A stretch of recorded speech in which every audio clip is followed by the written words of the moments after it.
And I believe I finished, I introduced capacitance, and we derived the equation for capacitance for capacitors in series. And I'm going to now derive the equations for capacitors in parallel.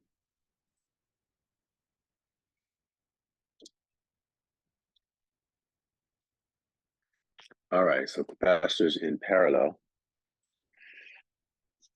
As I mentioned previously, the definition of capacitor in series is if it has the same current running through it, each capacitor. That defines series, and ultimately it will charge with the same charge. But basically, capacitors being in the same leg of the circuit, such that the current, now ultimately current dies because capacitor charges. As capacitor is charged, the current dissipates. We talked about that, but capacitors in the same leg will actually have the same charges, same current in that leg.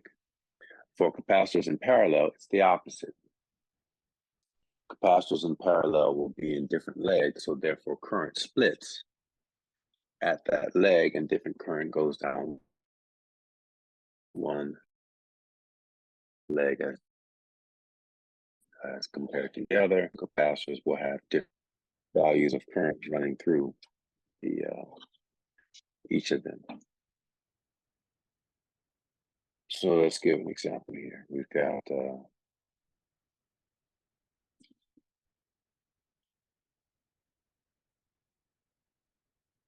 battery, positive lead and the negative lead.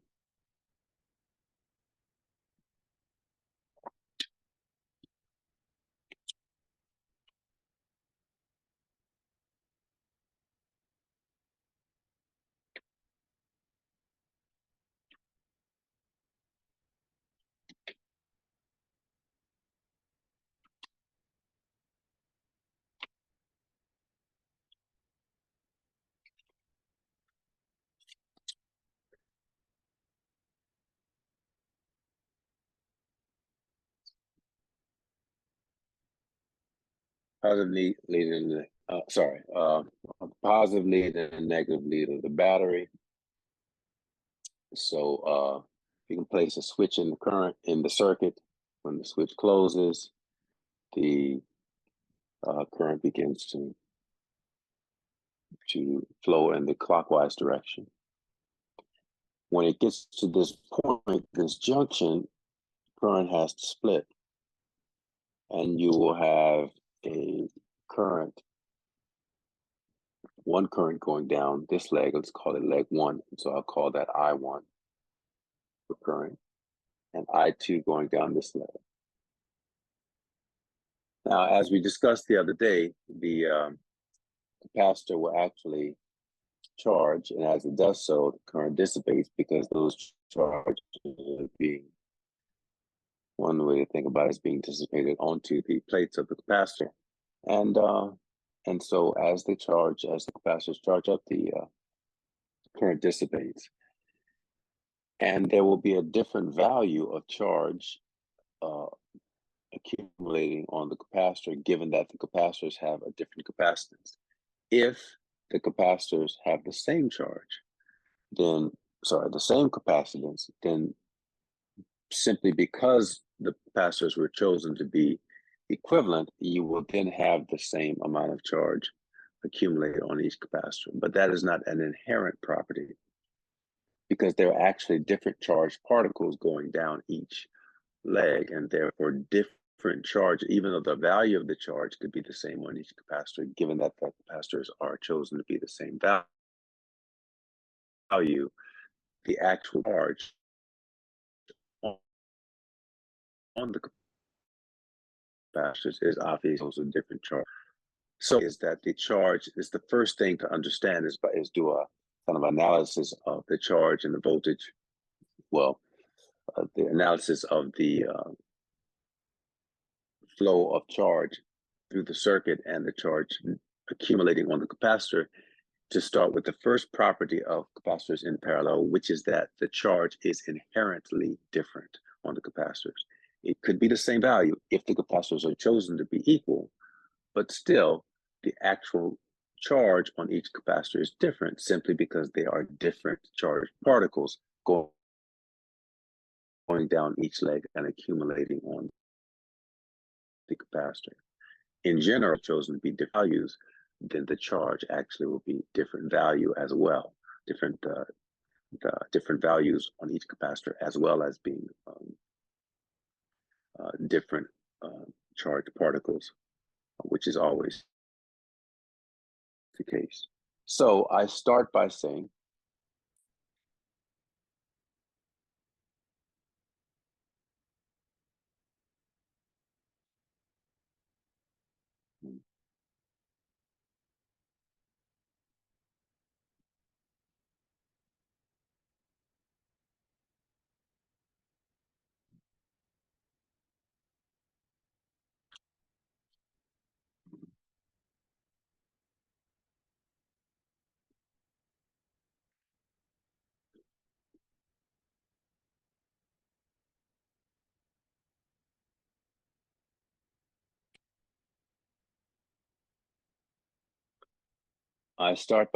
that the charge on capacitors in parallel is inherently different.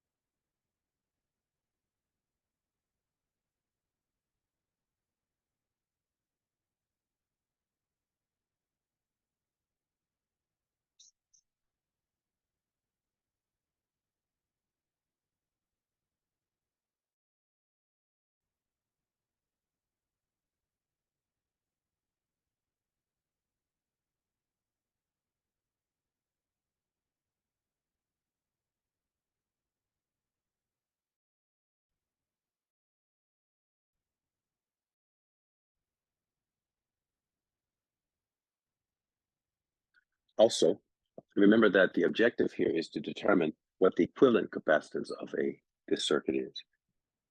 To remind you, the equivalent capacitance is the value of a capacitance that you could add to this circuit, or really replace C1 and C2 by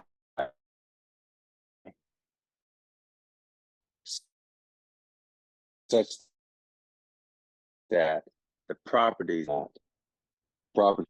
So I'm replacing this parallel connection C1 and C2 with a capacitor that we refer to as an equivalent capacitance, which such that when the replacement is made, the circuit behaves the same way, so that the capacitor is equivalent in the manner in which it operates C1 and C2. Hence, equivalent capacitance. There is an equation associated with this qualitative description that I like to write, which is the following. I'll call it equation 1, and we say that Q1 equals, or is, well,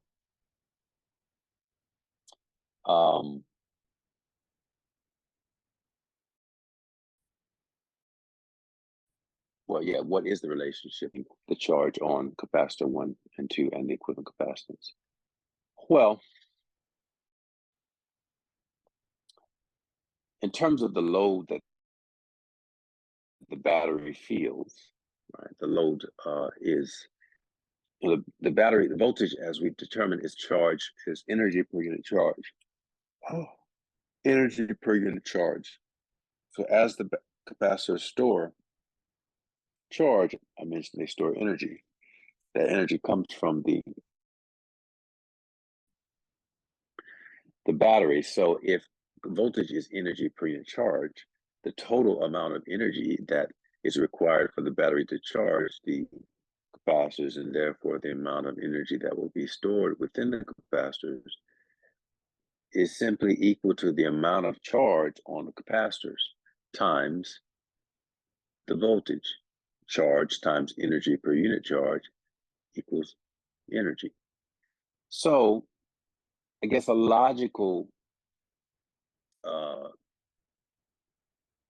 conclusion is that given also that potential it abides by superposition, even though it's a scalar quantity, the potential in a region is simply the sum of the potential of individual quantities or individual systems. So we have two capacitors. The amount of charge on each the amount of charge that would be required to the amount of charge that is stored in each capacitor is just the sum of the individual charges on each capacitor, and that is also the charge on the equivalent capacitance. So for a mathematical description of charge, we would say that the charge on capacitor 1 plus the charge on capacitor 2 is equal to the charge on the equivalent capacitance.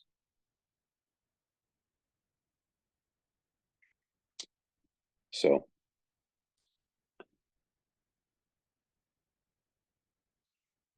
since the charge on each capacitor is inherently different, the total charge then would between the two capacitors will be the sum of the charge on the individual capacitors, and that is the charge of the equivalent capacitor. Okay. Now, what about voltage? Well, if we were in a lab and we took a voltmeter and applied it to a big delay. See if I can fix that. Sorry about this.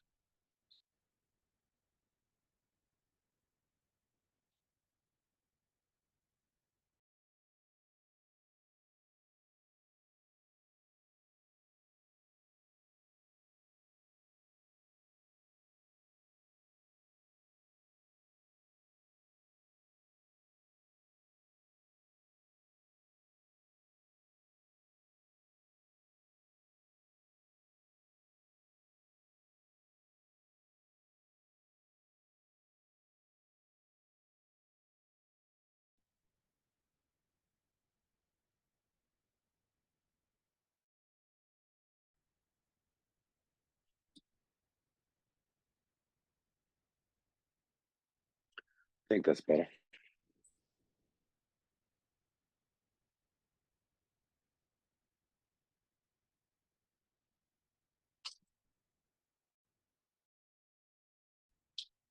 Okay. And not much. Let's see, it's still lagging a little bit. I don't know. There must be something. I don't know. Need to get a new phone. Voltage. If we were in the lab and we were to take a voltmeter and measure the voltage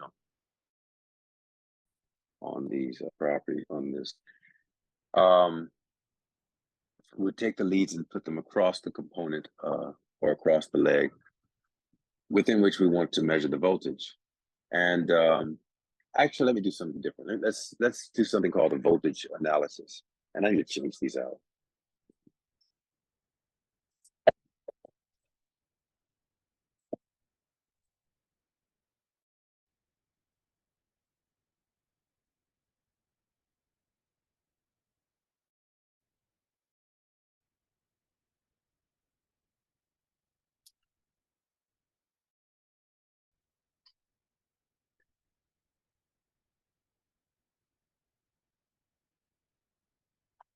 Let's do something called a voltage analysis. I'm going to show you how to do this. And I think that this is an important skill to have, particularly with in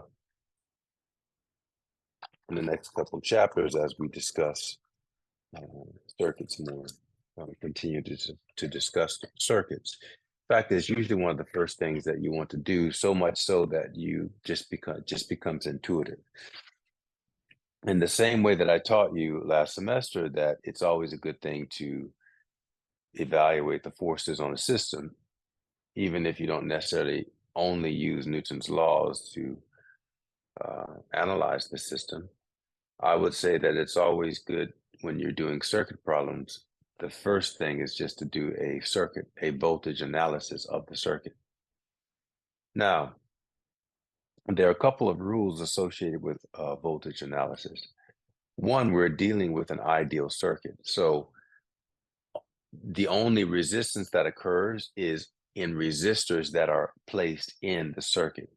In this circuit, I have not put in any resistors because it's an ideal circuit. We talked about that last week or Monday, where current can still flow even though there's no resistance, which is a violation of Ohm's law. But it's kind of like, well, in the same way that we use frictionless surfaces as ideal situations, a resistance-less wire is also a ideal situation. So the only time, now remember what voltage is, it's energy per unit charge. So now a battery, it does not, it's a misnomer to think that, it's an error to think that battery infuses charge into a circuit. It's not what it does. As I explained the other day, it does two things: provides a potential hill such that charge will then flow, the charge that's already there in the wire, the free charge. So you places a hill and the charge flows down the hill. When it gets to the bottom of the hill, the second thing the battery does is take it and put it back at the top of the hill. That's all it does. It does not infuse charge into a circuit. It just provides energy per unit charge for all of the free charge that's already there. And that energy per unit charge is then utilized as the charge moves around the circuit. Now, you can think of it as when it's at the top, when the charge is at the top of its potential hill, it has all of the energy per unit charge that it needs to get around one complete cycle. As it goes through circuit components like resistors and even other batteries, it has to use some of that energy to get through, and energy per unit charge to get through.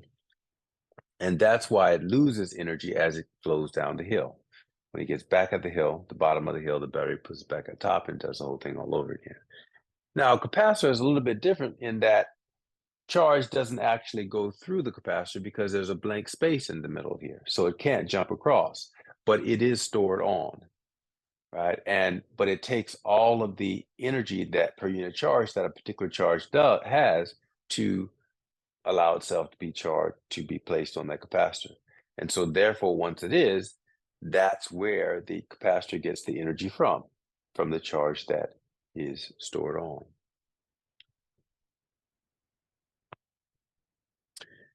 So the rule here is that I'm going to use the word traverse. As you traverse the circuit, if you do not come across a circuit element, then no voltage, there has been no change in voltage. Now, the word traverse, what does that mean? I'm using it in this fashion. It's simply a word that means scan across a particular leg of a circuit in a particular orientation. Visually scan across the circuit. Traverse.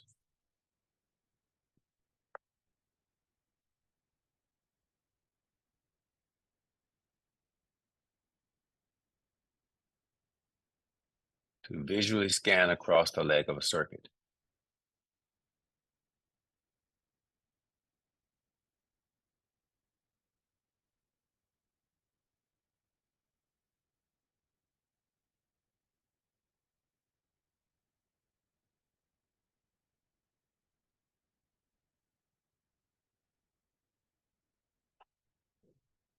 Okay. So I'm going to traverse this circuit in various ways. Let's call this position 1, 2, 3, and 4, 5, and 6. Now I'm at the positive lead of the circuit here. The positive lead, and the negative lead is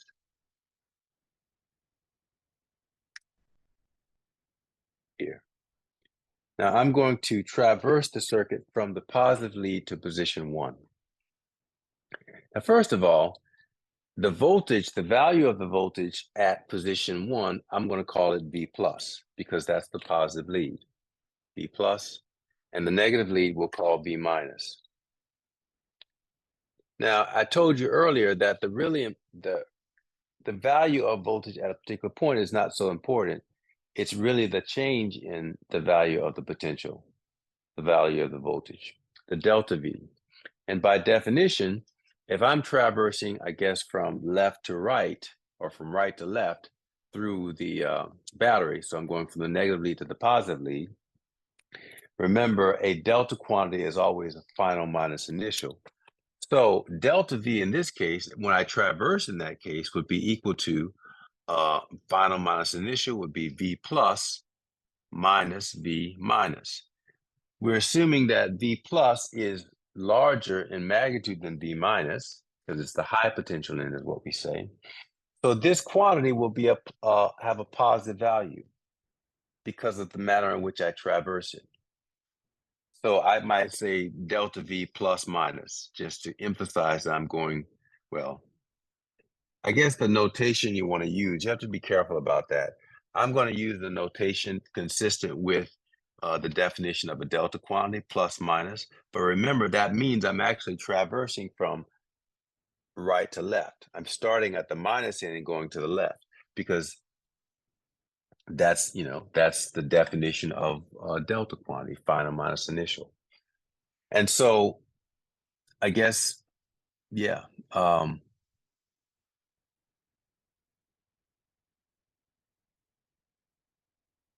Yeah, what I'm trying to say is that this number will be a positive value because I'm subtracting a larger number from a smaller number. We'll say something like this: positive voltage, delta V.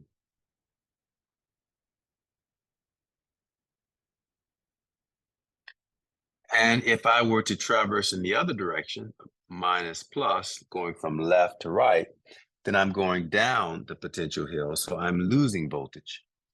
Right? That would be V minus minus a V plus. So here I'm subtracting a larger number from a smaller number, so it's going to give a negative quantity.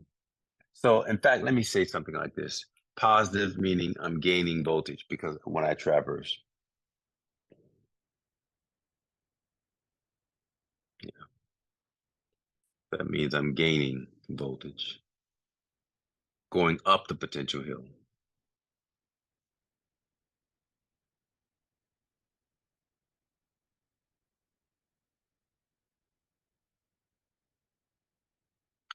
And a negative voltage or negative delta V means that I'm losing voltage as I traverse.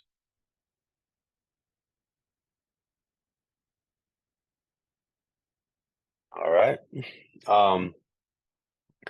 So if I start at the high potential end, positive V, and I traverse to position 1, since I have not crossed any circuit element, I know that the voltage at position 1 must also be V plus, because the rule is I did not traverse a circuit element. In fact, let's put that rule in writing. Voltage only changes when a circuit element is traversed.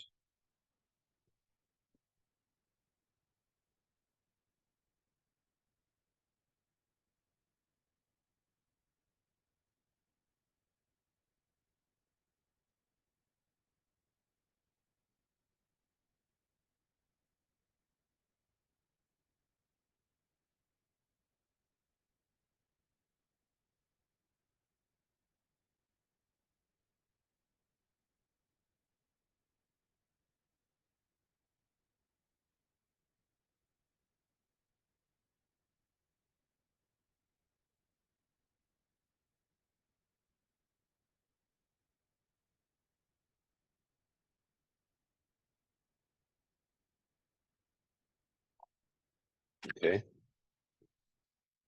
Now, this voltage analysis, it's a qualitative analysis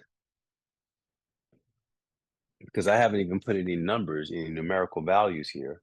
But again, the qualitative analysis of a circuit is important to understand how the voltage is distributed throughout the circuit.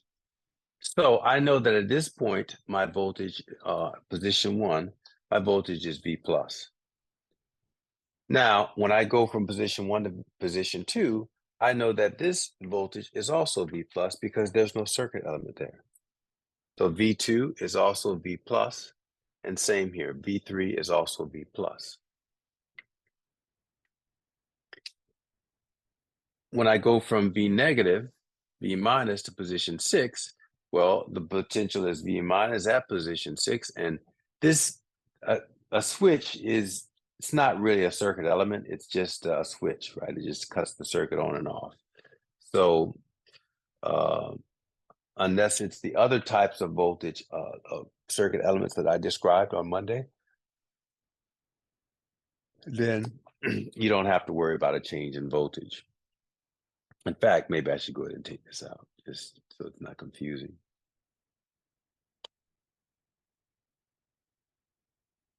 But when I get to this point, V6, that's also going to be a V minus because I did not traverse a circuit element. So we have V minus here, at position 5 V minus, and position 4 V minus. So if the leads of the battery are V plus and V minus, and that value, that magnitude of value is delta V, then I know that and it's minus or plus depending on whether you go left through the left or right through the battery, but the magnitude of the voltage is delta V, then that means that the magnitude of the voltage across leg one is also delta V because the values on the ends are the same as here, and likewise for leg two. So what we can then say is that when we do that circuit analysis, is that the voltage across capacitors in parallel is the same. We can say that delta V, um, you know, 1, 6 is equal to delta V 2, 5 is equal to delta V 3, 4, and that's just equal to delta V. And similarly, if I did a voltage analysis of the equivalent circuit, we'll just make this, well, you can see it's the same, right? It goes through the same process, plus and minus, and this is going to be, V plus at this point here. I don't want to confuse it, but V plus here, V minus here, V plus here, V minus here, because there's no circuit elements here. So basically, if that's the same battery, then across the equivalent capacitance, you will also have delta V. So I just call this delta V equivalent. And that just equals delta V, the true magnitude of voltage. So call this equation 2, and that's the equation that we'll qualitatively describe in such that the potential, I said it earlier, the potential across capacitors in parallel is inherently the same. And by the way, notice how I didn't say anything about the capacitances, right? We're assuming that they're different capacitances, but that has nothing to do with the voltage across the leg. So even though the capacitors are different, the voltage across each leg is the same because the voltage analysis does not incorporate consideration of the value of the capacitors. It's really just about how the energy per unit charge, the voltage, is distributed throughout the circuit. So capacitors in parallel have inherently um, the voltage across capacitors in parallel is inherently the same. That is the language that I like to use.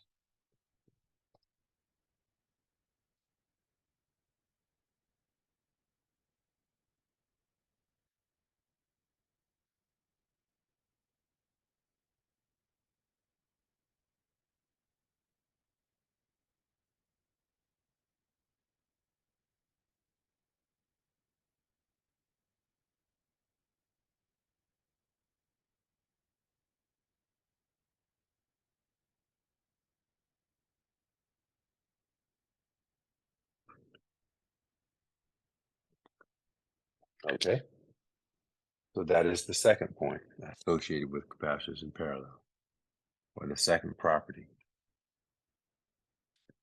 Now, we always have the definition of capacitance that we can then use with these two equations. The definition of capacitance is defined as a charge per voltage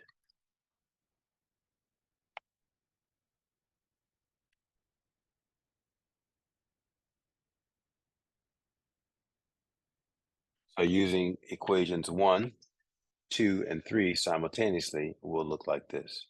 I need some space. I'm going to go ahead and erase somewhere. I guess I can erase this portion here. I'll leave that rule there.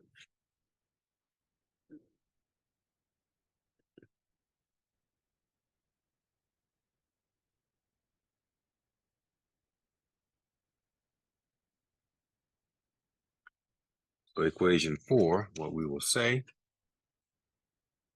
is that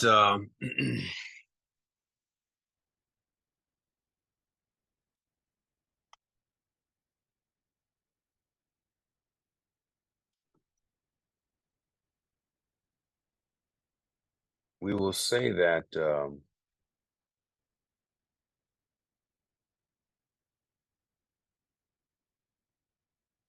yeah, so I'll solve equation 3 for charge and then plug that into equation 1. So charge is going to be equal to capacitance times delta V by equation 3. And if I use that into equation 1, then I have that Q1 is going to be equal to C1 times delta V1. Okay. In fact, let's say that let's make that a bit obvious. Let's call this equation 4, and then so I'll call it 5A, 5B, and 5C. That Q1 is equal to C1 times delta V1. 5B, Q2 is equal to C2 times delta V2. And then, of course, Q equivalent is equal to C equivalent times delta V equivalent. So that's just applying the general the definition of capacitance solved for Q to the various charges and capacitors within, or various capacitors within the circuit. Now we can substitute equation 5 into equation 1. I think it's more obvious then that we will have Q1 delta V1 equals Q2 delta, or plus Q2 delta V2 plus, or equals Q equivalent delta V equivalent. Now, the final process is to substitute equation 2 into equation 6. And by doing so, we're seeing from equation 2 that all of the voltages are the same value, namely delta V. So substituting those in, I'm going to have, so I guess we could say substitute equation 2 into equation 6, and that leads to equation 7, which is that Q1 times delta V plus Q2 times delta V equals Q equivalent times delta V. And now we can just simply divide through by all of the equivalent by the voltages. They divide out, and we have, oh, what am I saying? What have I done? Wow. Okay. Yeah, so when I substituted in here, somehow I had a brain fart. Q equivalent equals C equivalent times V equivalent. This is Q1, so Q1 should have been C1 times delta V1, and C2 times delta V2, and C equivalent times delta V equivalent. then here C1, C2, and C equivalent. So with the voltages divided out, we ultimately then have the final relationship, which relates the equivalent capacitance to the capacitance of each individual leg. And we have that C EQ equivalent capacitance equals C1 plus C2. Now, that is the result for two capacitors, but in general, we could have had a number of capacitors within each leg, and so we can generalize the result from equation 8 in the following fashion. We can say that the equivalent capacitance in general, C EQ, is equal to the sum I equals 1 to N of the C sub i's. And qualitatively, what we say is that capacitors in parallel add to equal the equivalent capacitance.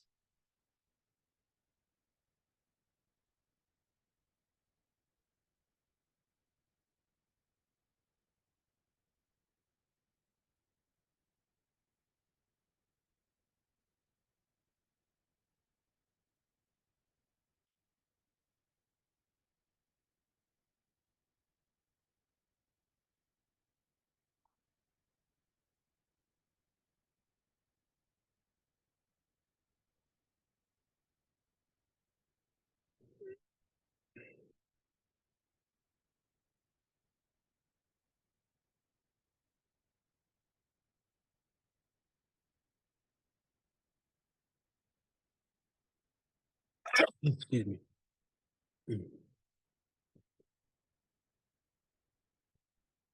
Okay.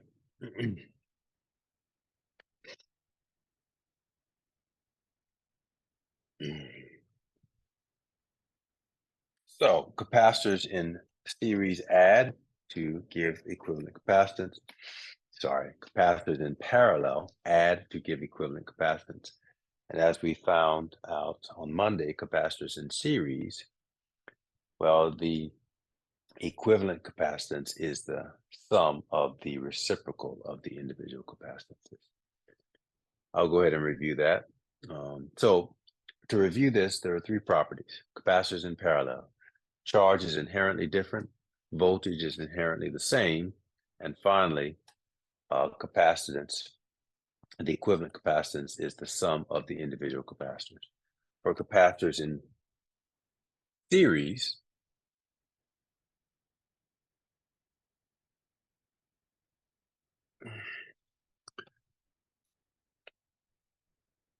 for series capacitors,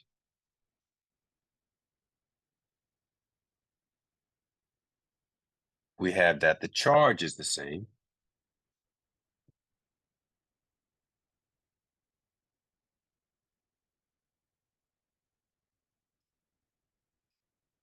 the voltage is inherently different,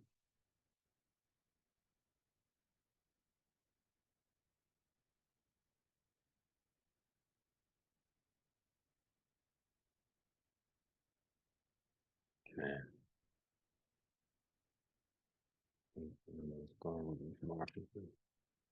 last longer than this. And the equivalent capacitance is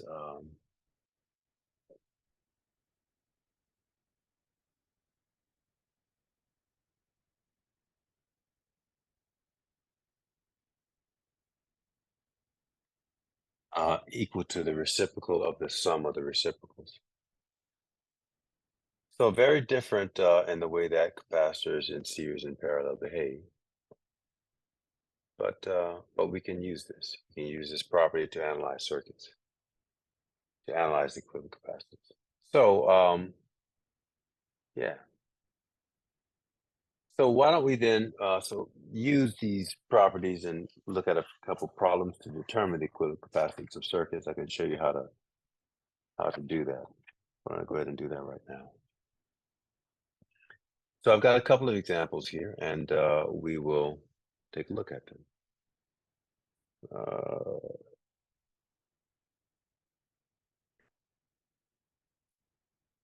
So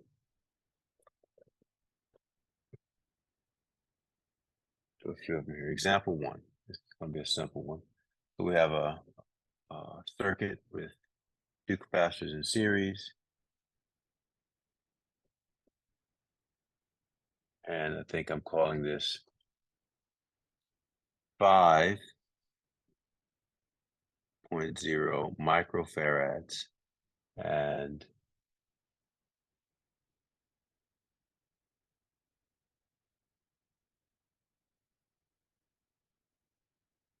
7.0 microfarads, and this is 8.0 volts. So that's circuit one. Circuit two,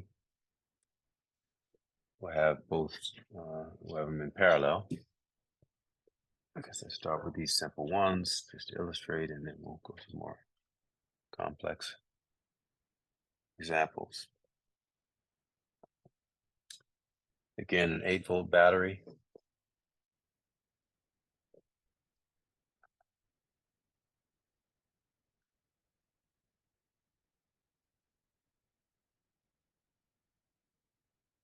Um, 5 microfarads here and 7 microfarads here. Okay, so here, well, we just apply the situation that we have for the case. So I guess what I want to do here is two things. We want to figure out the equivalent capacitance of the overall circuit and then the charge on each capacitor. So determine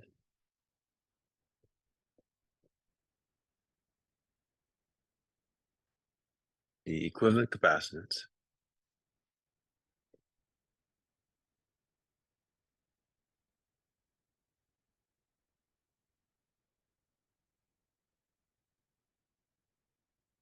and the charge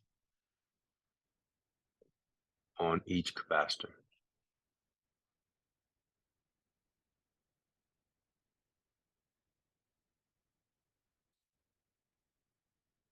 So let's take a look at number one. I think the rule that I like is I kind of start as far away from the battery as I can. This is a simple circuit, so it only has one battery, but when you have more batteries, it's a little bit more difficult to do that, but it can still be done.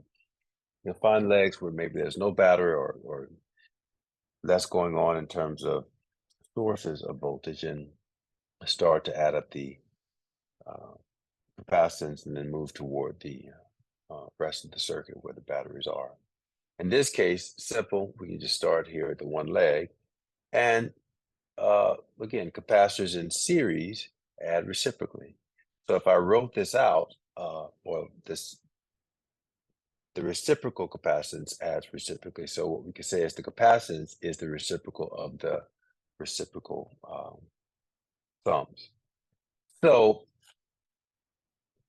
basically, this is what you would say that the equivalent capacitance in this case, if you wrote it out, is going to be the reciprocal of 1 over 5.0 microfarads plus 1 over 7.0 microfarads, and then the reciprocal of that. That's the kind of the best way that I like to think about it, the easiest way. And the calculator here.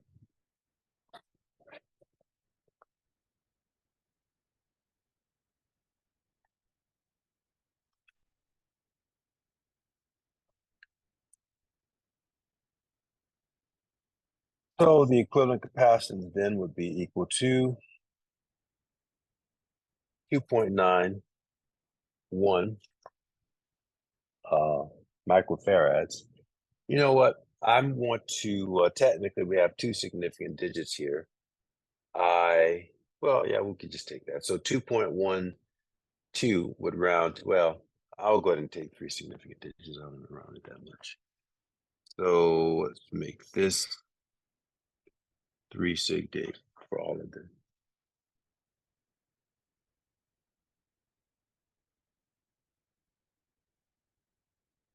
Okay. So the rounded off to three significant digits, we're going to have that be 2.91, 2.92 microfarads.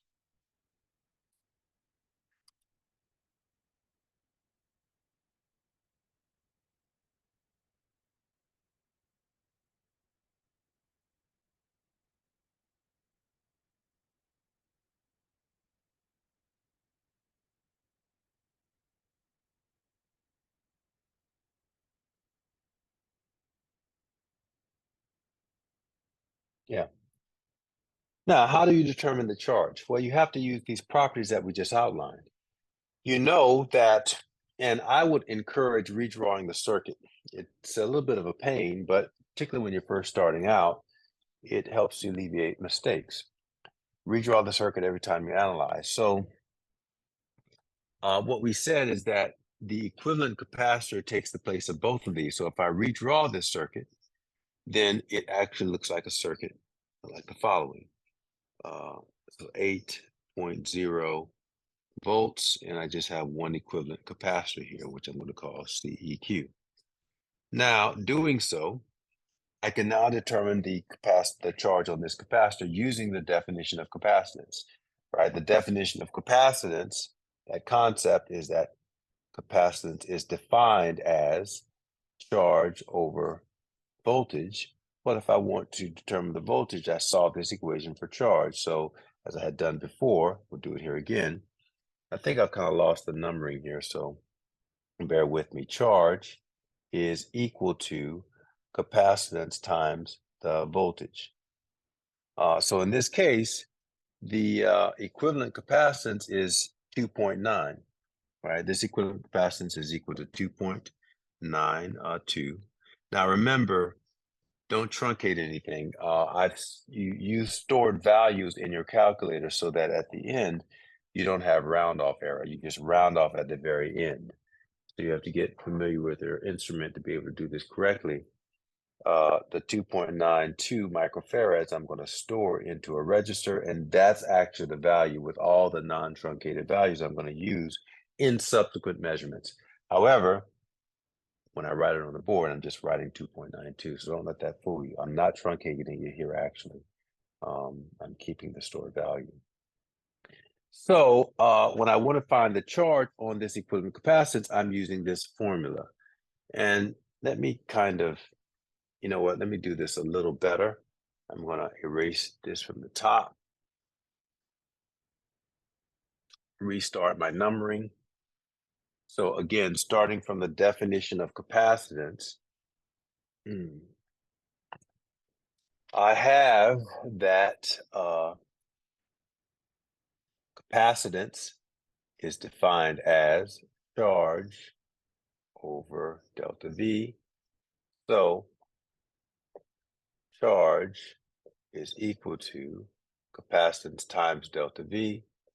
And in this case, that means that the charge, the equivalent charge on the equivalent capacitor is going to be equal to the 2.92 microfarads times the voltage across that capacitor. And what voltage is across that capacitor? Well, remember the voltage analysis. This is plus, this is minus, plus, plus, minus, minus. So whatever their individual values are, the difference is 8 volts. That's what the battery, the voltage of the battery means. So if it's 8 volts here, there's 8 volts here, there's 8 volts here. So the voltage across that capacitor is 8 volts. Do that, determine that by the analysis. And so the total voltage then, or a total charge on the equivalent capacitor is Q, E, Q, E, Q, E, Q, E, Q. That's going to be equal to whatever this is, 2.912 whatever times 8. I get 23.33 repeating. So 23.33. And that's going to be careful, it's microfarads here. So a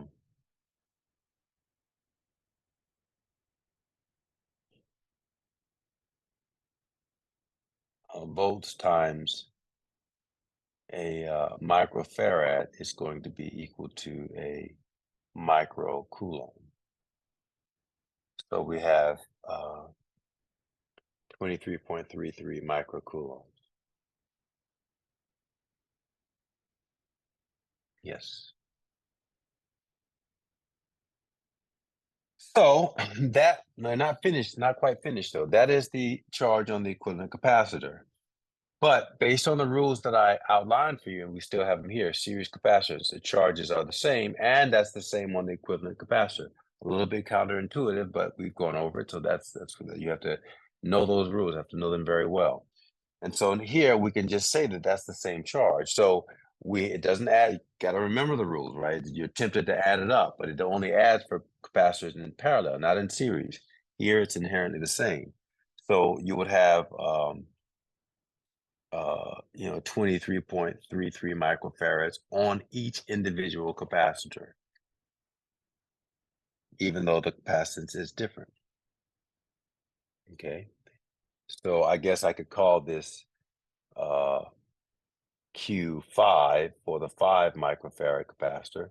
That's going to be equal to 23.33 microfarads, or microcoulombs, excuse me. And also the charge across the 7 microfarad capacitor is also equal to 23.33 repeating microcoulombs. So it's a process doing this, and you just have to practice the process. Even for the simple ones, it's a bit of a process. Now, I know technically here it's 3 significant digits, and I've written it out to 4, but that's just because I have the repeating thing here, deal there, and I want to write that appropriately. I guess I could write scientific notation. 2.33 repeating times 10 to the 10 to the first power, but or times 10 to the first power, but I'm just going to leave it like that. Okay, so that's how to analyze a circuit, a simple circuit for capacitors in series. I want to take a break here in a minute, but I want to go ahead and finish this guy out first. Actually, no, I guess I started the lecture at probably 9, so I'm going to go to 10:30 before I take my first break. Well,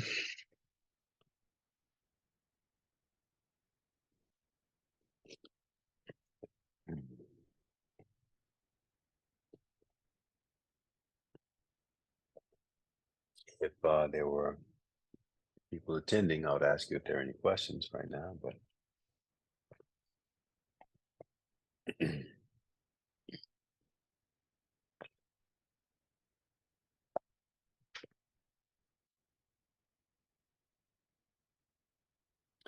let's take a look at another one at number 2 there. I'm going to need some space on the board.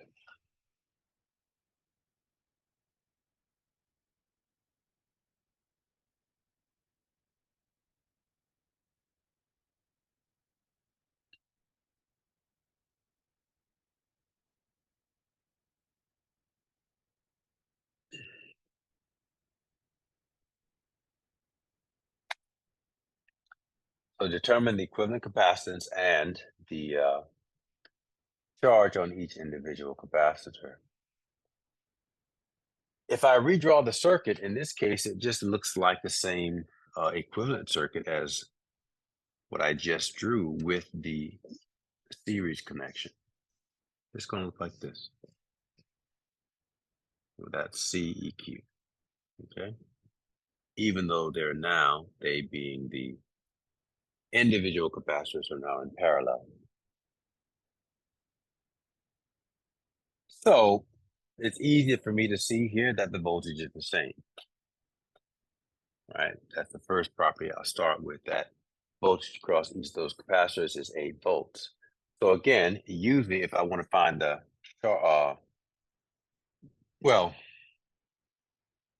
I guess the first thing is to find the equivalent capacitance, the value of it, because um, yeah, I can see they're in parallel, and the rules for capacitors, I usually review them once I identify that. For capacitors in parallel, we have the voltage is the same, charge is inherently different, and the capacitances simply add up.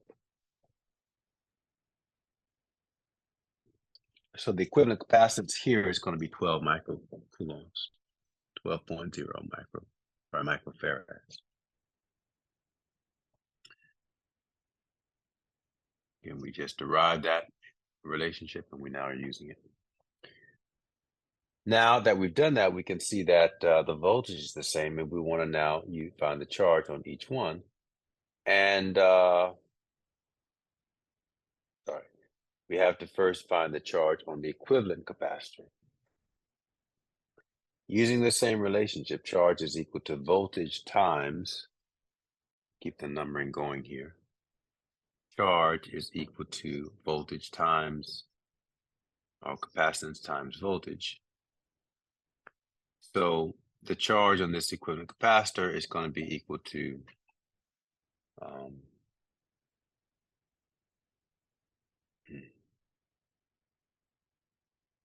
well, we've got a couple ways we can actually do this. I'm going to do it a different way. That's exactly what I just did.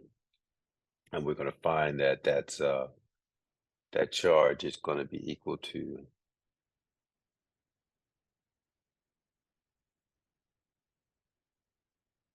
since the capacitance, the equivalent capacitance is now different, then we're going to have, well, I'll do it both ways, 12.0 microfarads times the 8 volts.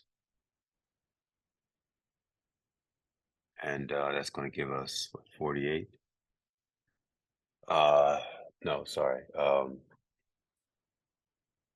Yeah, 36 and 12 is, no, 8 times. So sorry about that. It's 256. What is it? 8 times, so 80 plus 16 is 96. 96 micro 96 microcoulombs. Okay, sounds right. But I could have gotten that a different way. So now I can then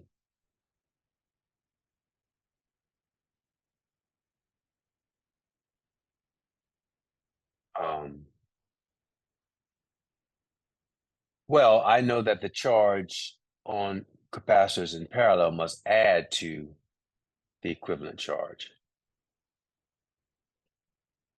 This is the equivalent charge. And we can check the point that I just made by calculating the charge on the individual capacitors a little differently than we did previously, because we know that the voltage is the same across each leg, and we have the individual capacitances of each leg. So the charge across the 5 ohm capacitor, a 5 microfarad capacitor, is going to be equal to 5. So again, it's capacitance times voltage. Capacitance is 5 microfarads. The voltage is 8 volts. So the charge across that guy is going to be 40. Got a little messy here. Do that better. 5.0 microfarads times 8.0 volts, which yields 40.0 microcoulombs. Similarly, Q7 is going to be equal to 7.0 microfarads times 8.0 volts. 8 times 7 is 56, 56.0 microcoulombs.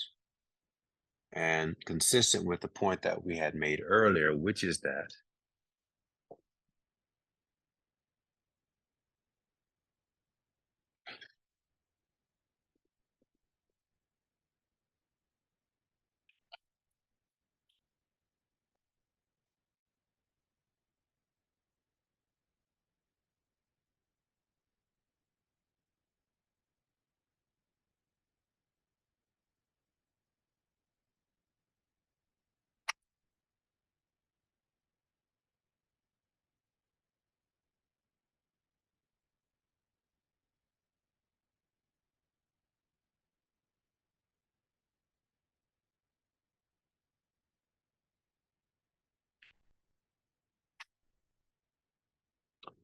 Um,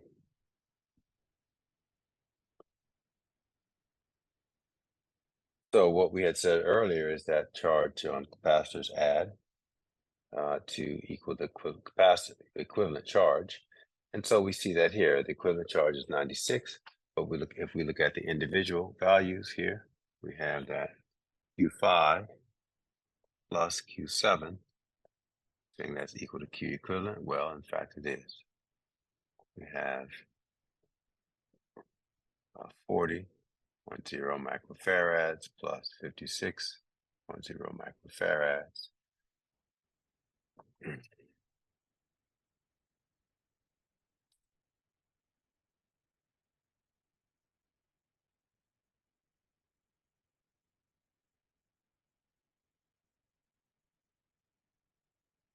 equals 96.0 microfarads. So that checks. So the equivalent capacitance then is going to be 12 microfarads. What am I saying? I'm got confused on the units. I apologize. It should be microcoulombs, microcoulombs, microcoulombs. Okay. So yeah. So that's two examples, simple examples. But we're going to have a little bit more, more complex circuits than this, where we're mixing both capacitors in series and parallel. So I've got a couple here I'd like to do with that in mind as well.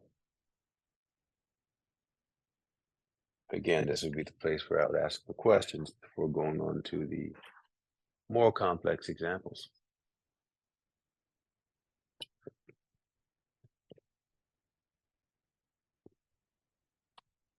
Mhm.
Okay, so the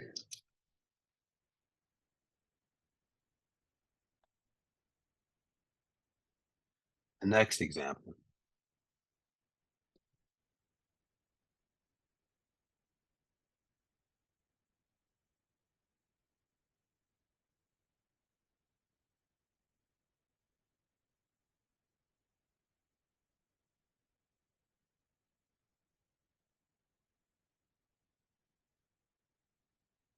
Eight microfarads,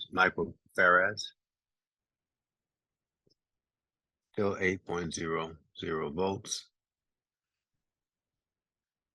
5.00 microfarads,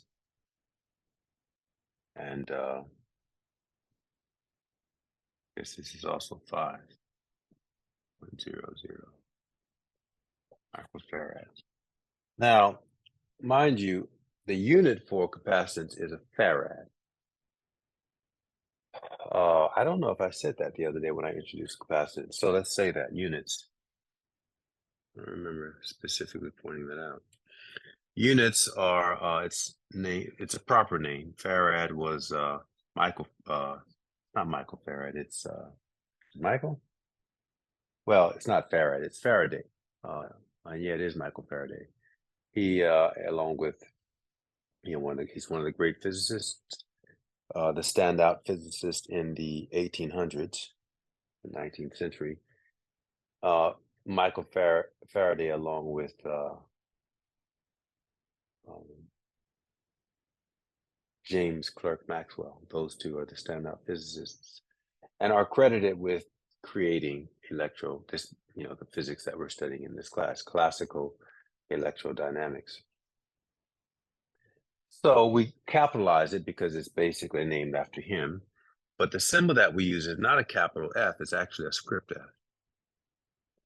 Is that true? No, I'm sorry, that's not true. What am I saying? It actually is a capital F. So why am I writing it like that? I don't know. I have that like in my notes. Where am I getting that from? You know what? I gotta check that now. Somehow, generally we make the unit a capital, but I think that would be confused with force. So I think this kind of script F is what's used. Uh, Actually, I gotta look it up. Now I'm confused. In my notes, I have the script, but now I'm questioning that. So let's see here.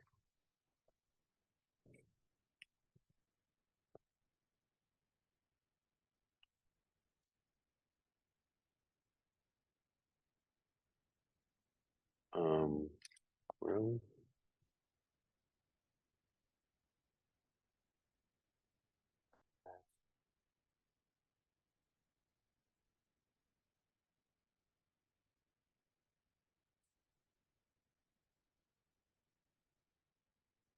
Mm.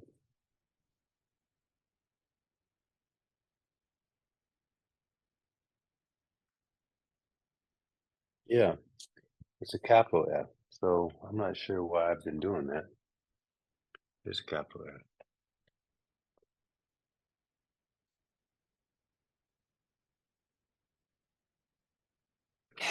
So a micro is 10 to the negative 3. It just, we're using microfarads because these are the values that we would see in the lab, just based on the way that capacitance is rated, in terms of, yeah.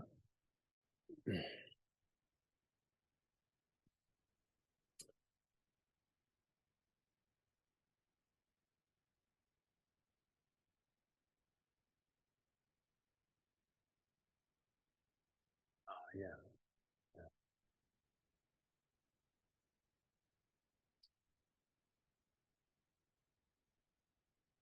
Okay. So yeah, here we go. We got this, and you should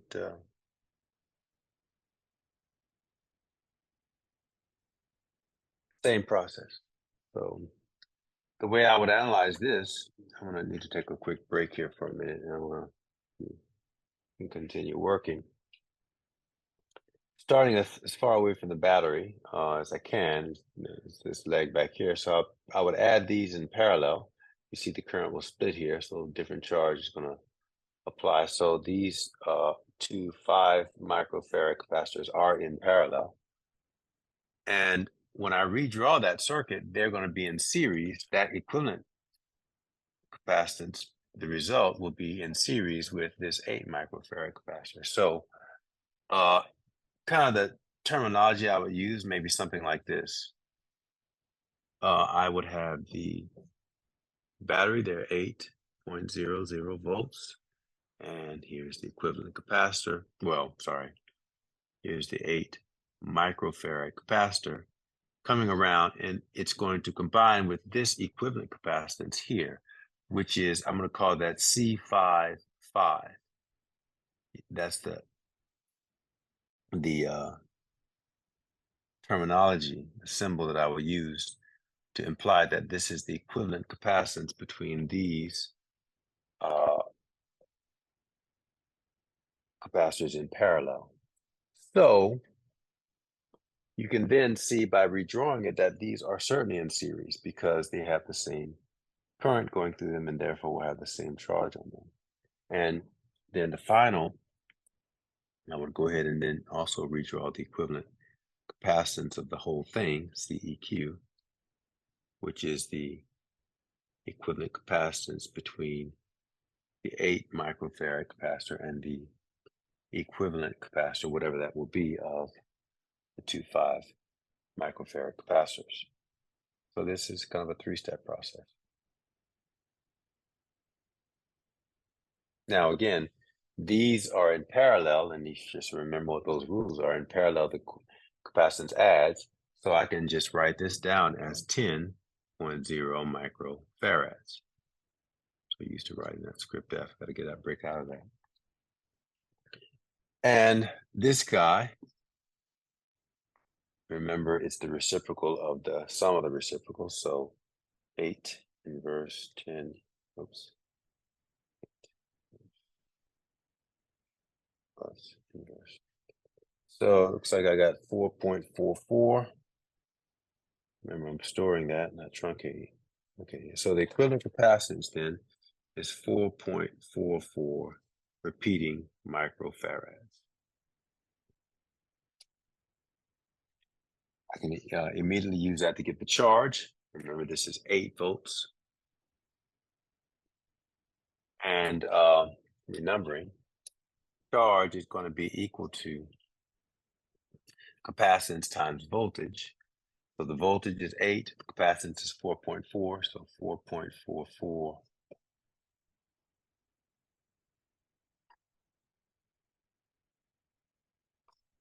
microfarads times 8.0 volts. And that leads us to an equivalent charge. What is that? Somewhere between 48 and 50. Somewhere between 36 and 40. I don't know. 8. So 35.55 p. 35.5. Well, we could round that off. I guess I don't know. You have to truncate. Whatever, however you want to do it. 35.6 or 35.55 repeating micro coulombs. Well, actually, I don't need to box that because we're not done because that's the equivalent capacity. So now I have to go back and split that between these two guys. Now I'm looking for the charge on each. Here, we know that the charge on the equivalent is the same as the charge on each individual. So for the 8 microfarad capacitor, which I'll write as Q8, that's going to be the 35.55 microfarad. And so I can box that in, labeling it in that way.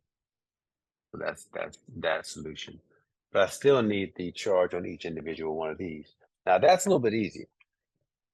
If I had chosen, because I've chosen the capacitance to be the same, if I hadn't done that, I have to calculate them individually. Here, I can use some symmetry because I know that there has to be 35.55 also across the equivalent of those two, which is the 10. So I could calculate that quantitatively, explicitly, or I could just use the symmetry, knowing that when the charge splits between these capacitors, the sum of the individual charge on those parallel capacitors will equal this. But since I've chosen my capacitors to be the same capacitance, the charge must split evenly. So I just simply need to divide this guy by 2. And that's 17.25 something? I don't know what that is. Well, 35 is 17.5. And then I got the 55, that's another 22, well, 0.25, I guess it'd be 0.275, 0.55, so whatever. So I guess you got to add that, so I'll just divide it out.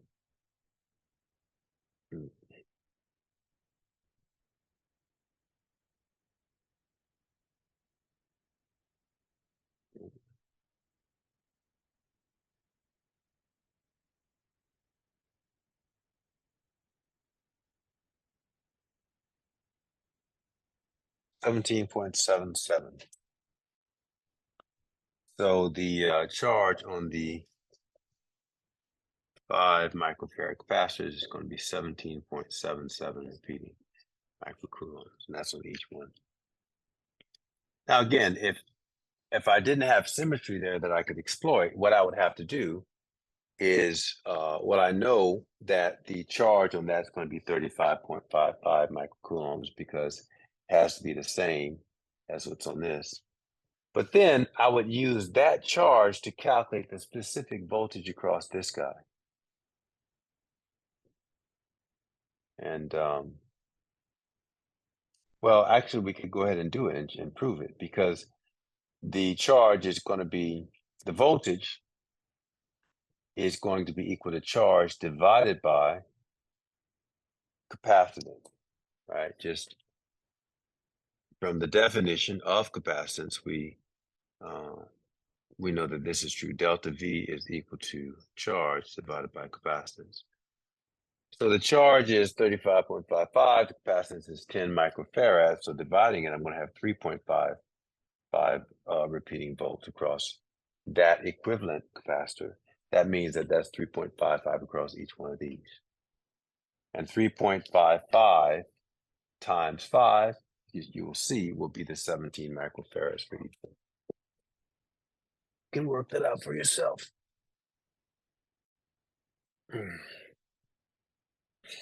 So let's make this, let's put some notes in here.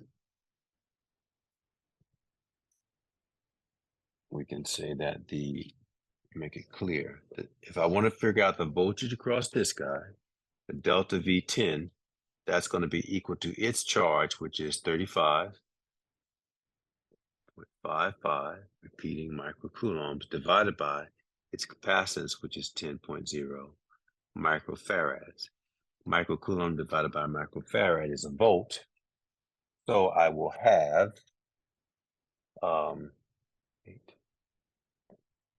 delta V10 equal to, yeah, it's just 3.55, right? 3.55 repeating volts. And now, to calculate the individual charge on that, its voltage, the charge on that is going to be the voltage across that one times its capacitance. And remember, for capacitors in parallel, the voltage over the whole thing is the voltage across each one. The voltages are inherently the same, and it's the same as the equivalent. So if that's 10 volts, then that's 10 volts, and that's 10 volts. So to get the charge on the 5, charge is going to be equal to, it's the same formula here. Charge is equal to capacitance times voltage. But so then for the 5 microfarad capacitor, its capacitance is 5 microfarads. Its voltage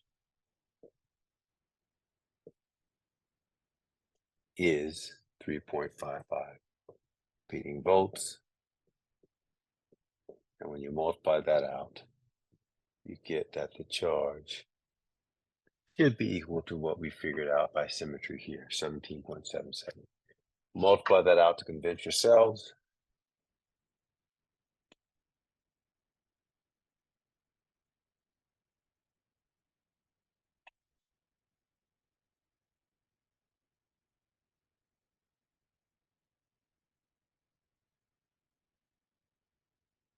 And sure enough, it is.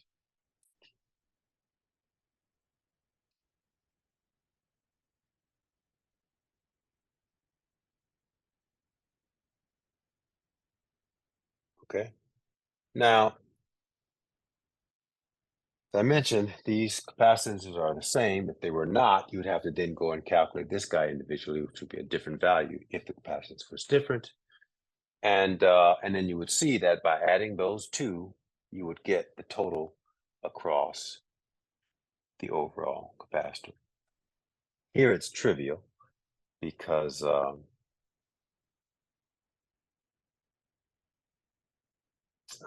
they're the same value. So 17 here, 17 there, 17.77 plus 2 times 2 is a 35.5. So it's a piecemeal process, and there's no easy way, there's no shortcut. So you just have to practice and don't take any shortcuts. I would encourage you to draw it out every time, each leg. Don't try to do it in your head, because generally speaking, you'll make mistakes. And just take, be patient. Treat it like a yoga exercise or something. You have to practice the presence of not trying to rush it, so that you can keep things straight and minimize your errors. Well, I mean, we could do. I have actually a couple more in my notes. I don't know. Maybe it's worthwhile to do another one for you. What time is it? 10:24. I don't know. I think I want to make sure. I want to get on to dielectrics. So there's a couple other things we need to do. So I'll leave it at that. Maybe I'll post some extra problems on this as an addendum to these lectures this week. But that's yeah. So I was going to take a break at 10:30. I got 5 minutes. So what do I want to do here before I leave for the break? Cylindrical capacitor continued. Okay, parallel plate capacitors, showing that capacitance is a purely geometric quantity. That's a nice one. Thank you. Energy density. Oh, that's what that is. Right. That's not yet. Yes, that's good.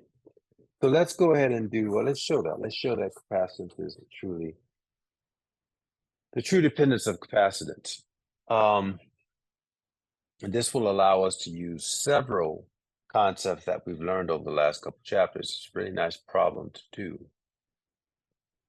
I'm going to do it with a cylindrical or a parallel plate capacitor using rectangular symmetry, but you can do it with many types, spherical or cylindrical capacitors you can do this problem with.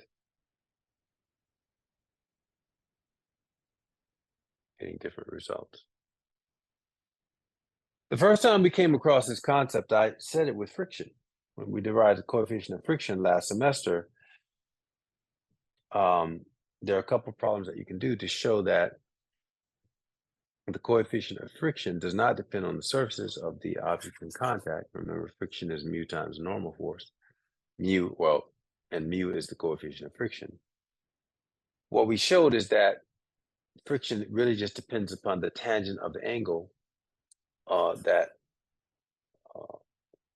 the plane which an object is on. In other words, if I, right here, if I take this object, put it on an incline, it's not moving.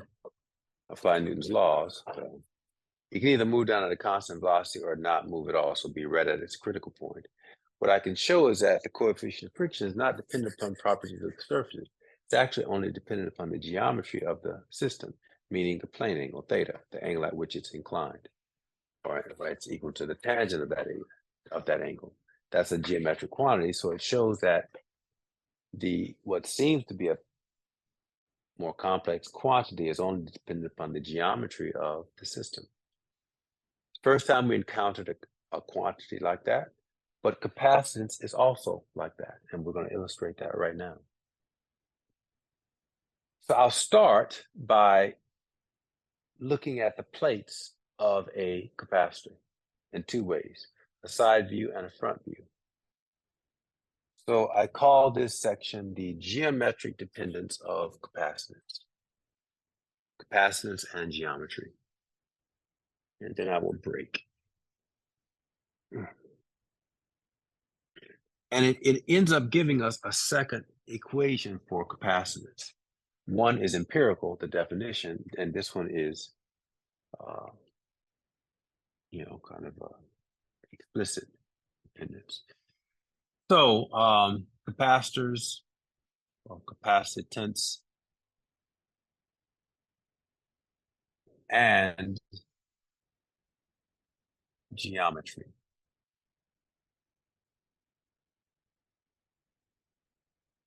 So here's a side view of a capacitor.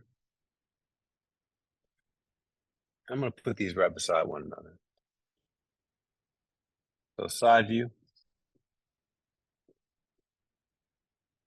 And this is going to be a head-on view here. As if I'm in the capacitor looking toward the positive plate, which I'm going to define here momentarily. The front view.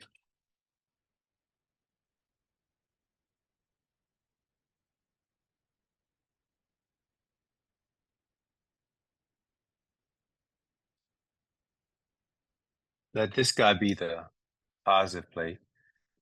I forget, is that the anode or the cathode? I always confuse those definitions. I think it's the anode. Cathode is this guy, negative plate. So I've got an electric field that runs between those. The field is constant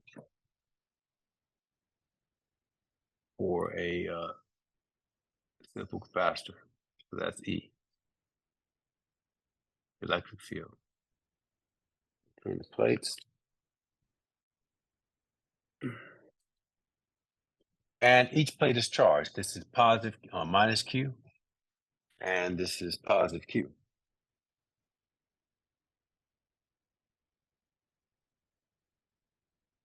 If I'm inside, kind of looking at it from that point of view, this is my eye, then these are the positive charges here that are distributed uniformly on the positive plate.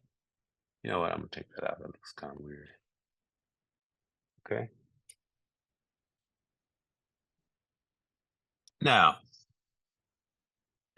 what I want to know is, what is the capacitance? And the only thing that I know is the geometry. I know let's call the,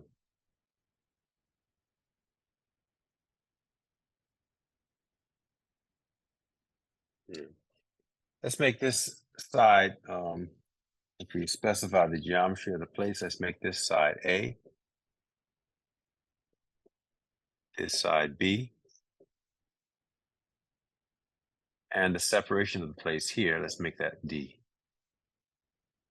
Separation of the two plates. And that's all we know, nothing else. Let's determine the capacitance. We'll start with base principles, go for the jugular. Capacitance, we only have one formula for it, which is the definition of capacitance. So capacitance is defined as three equal signs, total charge over the potential difference.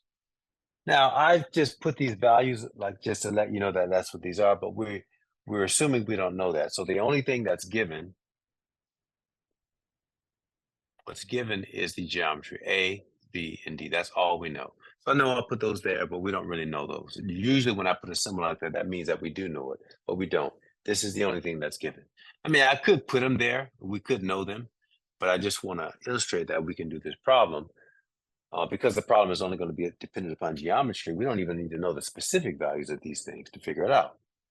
So starting with this equation, both charge and voltage are unknowns. So we have to find capacitance in terms of the things that we know. So let's proceed to do that. Now, let's first look at the voltage. Voltage has a relationship to field. For a constant field, we can say that delta V is equal to, we'll take the absolute value, delta V is equal to E times some displacement. In this case, the displacement between the values of the sources of the field. So E times delta X in general, but in this case, ED. And remember, that comes from the more general relationship, which is that delta V is equal to negative integral E dot dr. In this case, I guess it would be dx because we're one-dimensional. In general, this is when X is not, E is not constant. But, it still incorporates the constant case.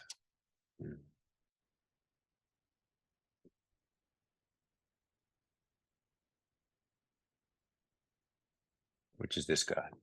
So if I substitute 2 into 1, then that yields that C is equal to Q over E times D. Now I know D, I don't know E. How do I get E? Well, we could rederive it here, or we could just write it down. We've actually done this. The electric field, a distance x away from a uniform plate, a uniform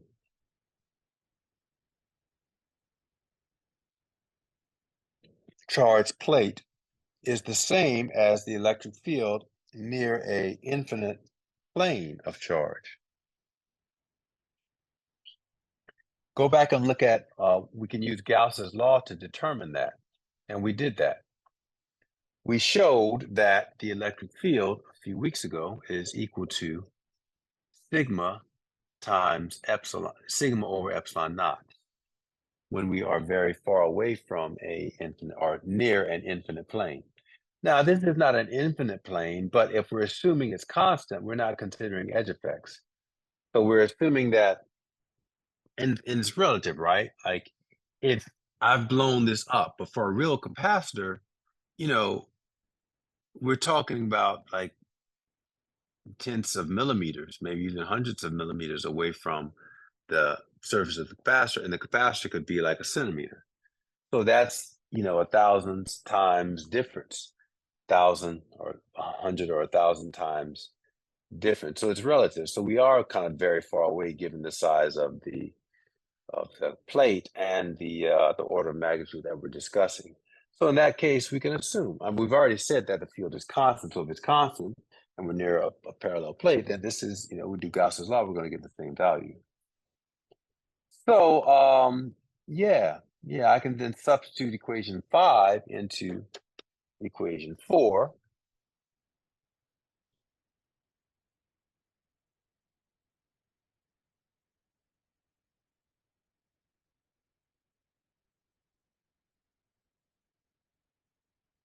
So 5 into 4, and that's going to yield. Now remember, I'm dividing by, so capacitance is equal to charge, I guess, times epsilon naught over sigma times D, whenever I substitute that in. Now remember, sigma is charge density, so it's the total charge on the plates per unit area.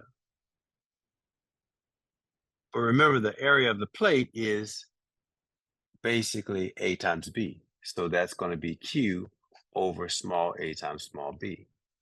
So now I'm going to substitute equation 7 into equation 6.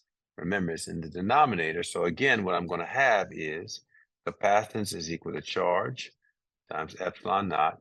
This guy's in the denominator.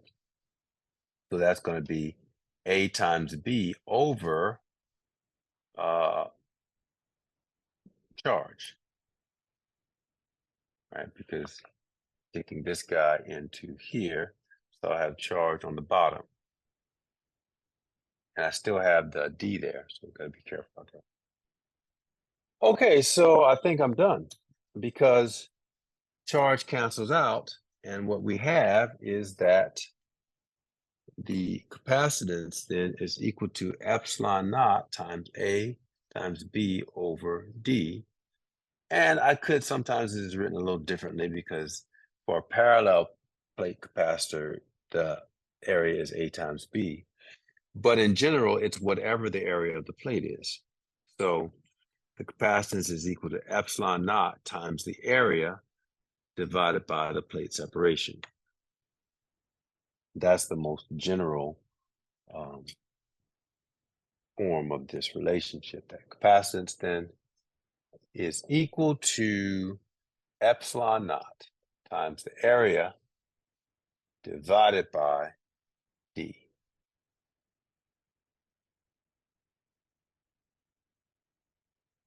So we have this guy. And that is equation 10. That's the result. Okay.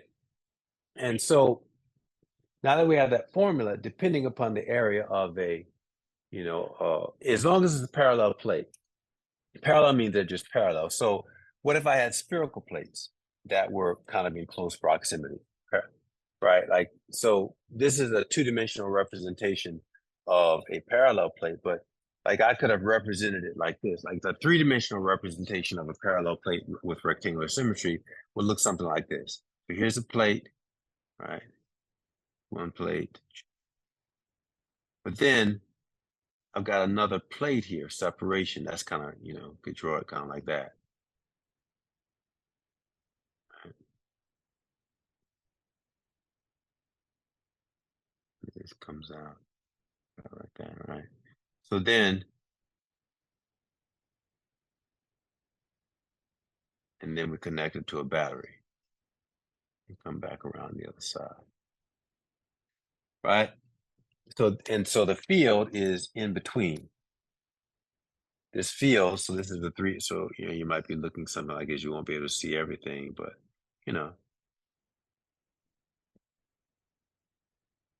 it's in there. Like,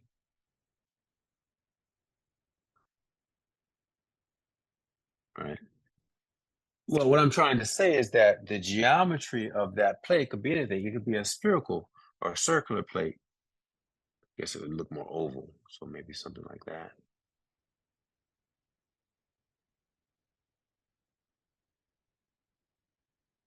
And then I would have this guy too. So we have one here.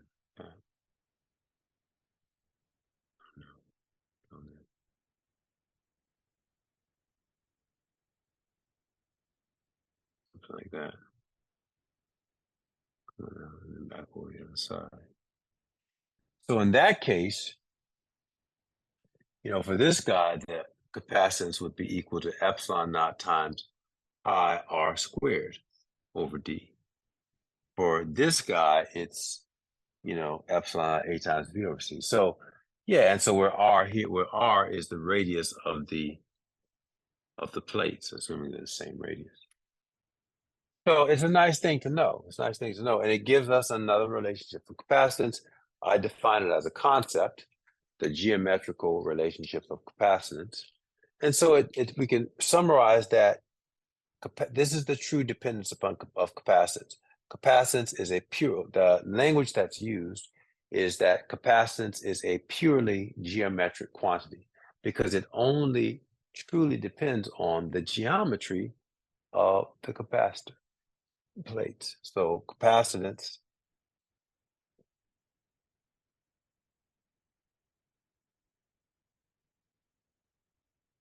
is a purely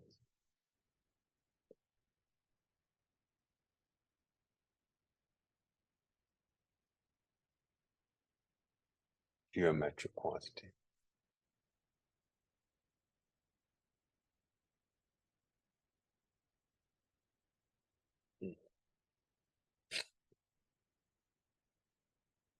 Quantity.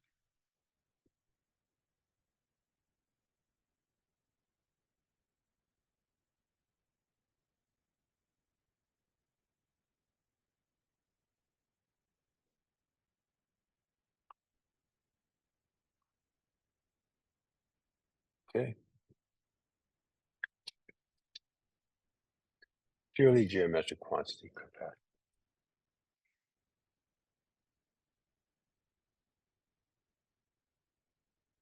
All right. Let's leave that there. When we come back after the break, I want to do what? Sub-oriented here. Cylindrical capacitance. What are we doing there?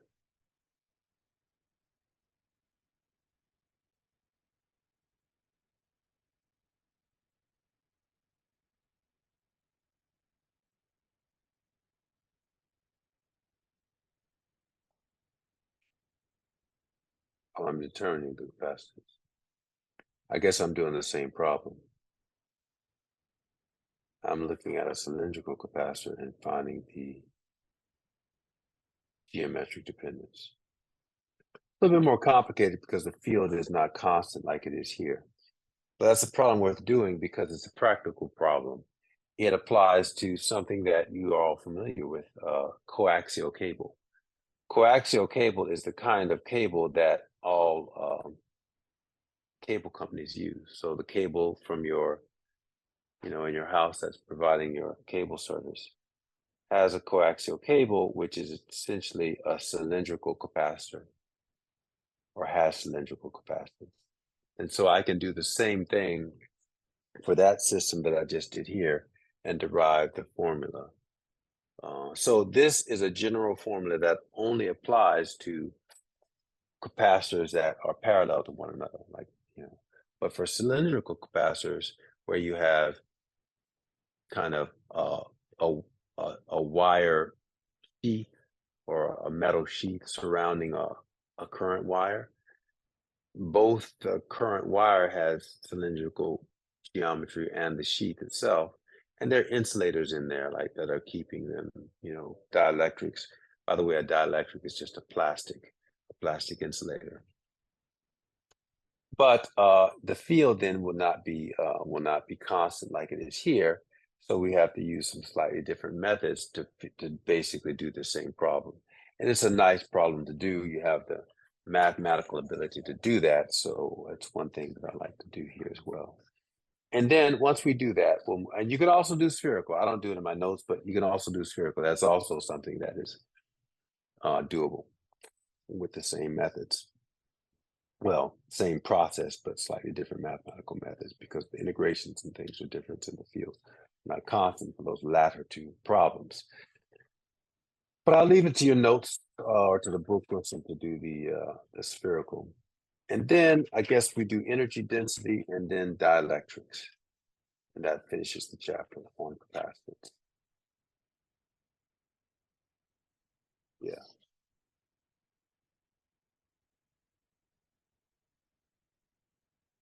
Oh, and then the relationship between E and G.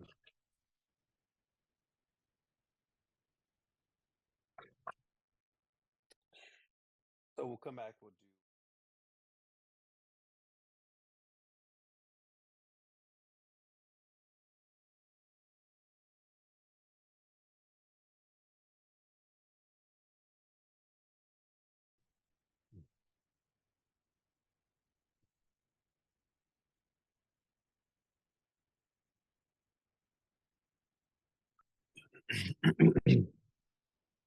Okay. Well, energy density and cylindrical capacitors. I'll finish up with that just today.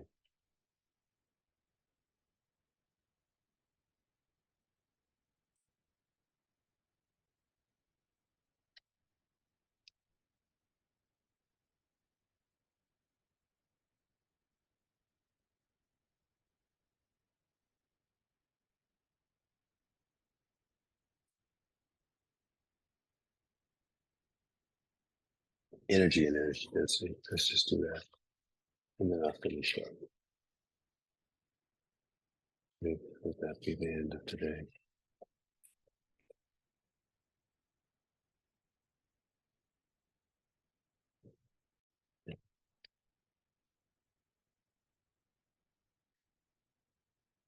So I've been telling you that the purpose of the capacitor is to store energy, and it does that by storing charge. So let's look at the energy, the amount of energy that's stored. Let's quantify it. And we start that discussion just with looking at the definition of capacitance. I'll remind you of the initial discussion we had, which was that capacitance, energy, so energy and energy density is this section.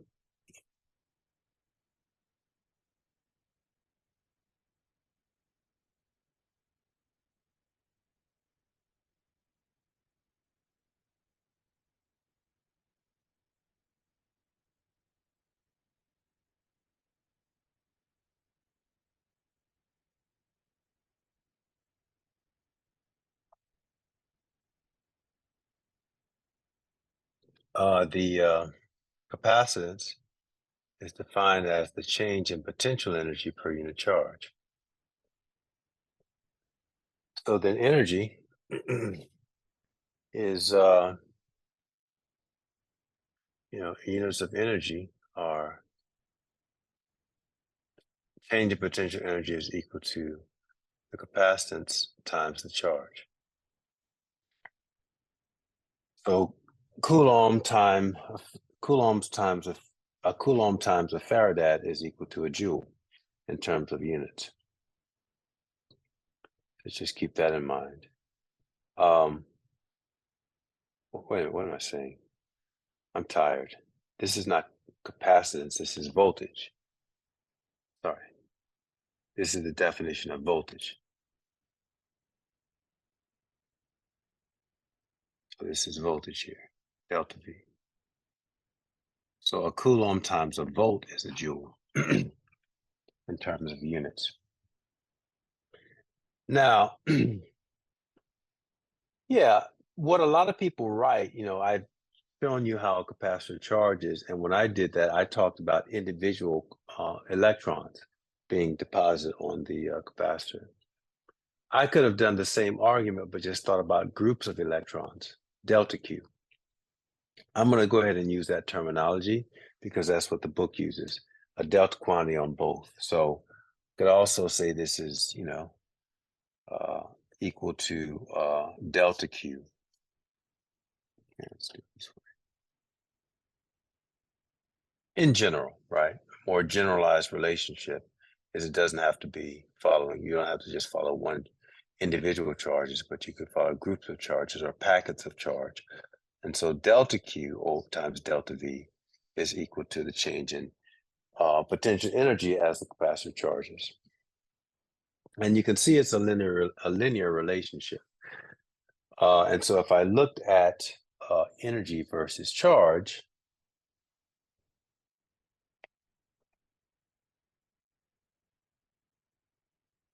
where, this is delta Q on the x-axis and delta U on the y-axis. Oh, sorry, delta V on the y-axis. What? Yeah, delta V on the y-axis.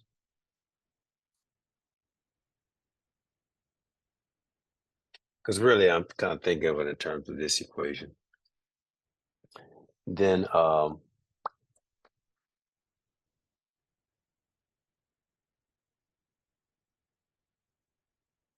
as these packets of, and this is kind of a qualitative, I guess, argument to derive these relationships. This is one way to do it. Should I do it a different way? I usually do it this way to derive the amount of stored energy. Is there another way we could do this? I think so. We could do, oh,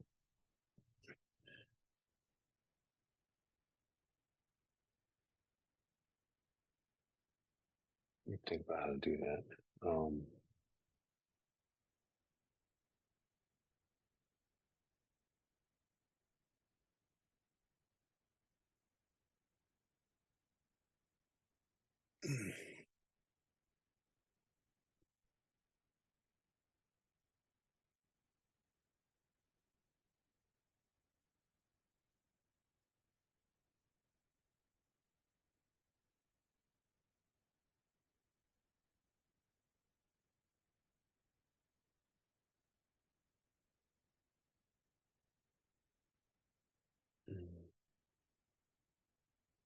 In the interest of time, I'm just going to go ahead and finish this out.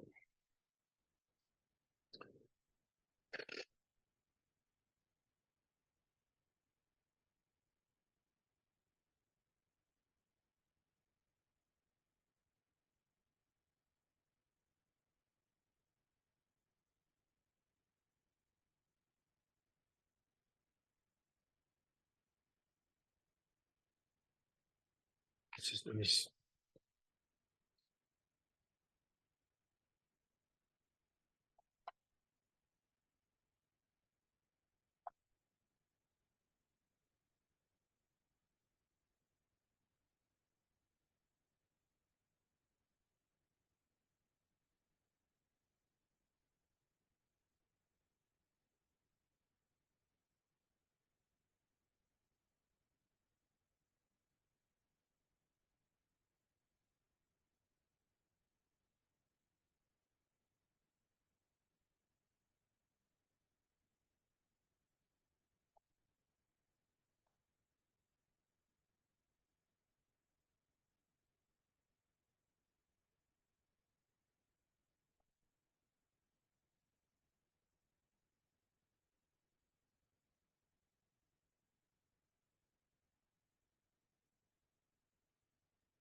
You know what? I am going to do it this way, using calculus as opposed to the average value way. Way to do this. I'll give it to me. Yeah. Okay. We derive this with two concepts. One concept is the definition of capacitance. The other concept is the definition of potential. Now, I've given this to you in terms of a delta quantity. So let's start with potential. I told you that the change in voltage is equal to change in potential energy over charge. But in the limit, using the calculus and the limit as delta V goes to zero, delta U, just take a differential. So I could just also write this as dV, the differential voltage, is equal to 1 over the charge times the differential change in potential energy. Okay, so that's just definition of voltage. Definition of capacitance, where the capacitance is the constant of proportionality relates energy to charge, voltage to charge. So I could also say that, what did we say? C is equal to dQ over dV. So dV is equal to 1 over C dQ.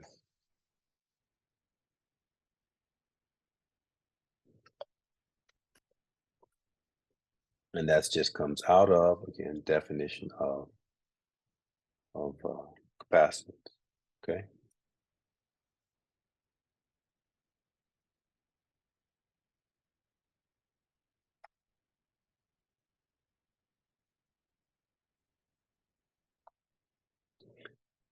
So,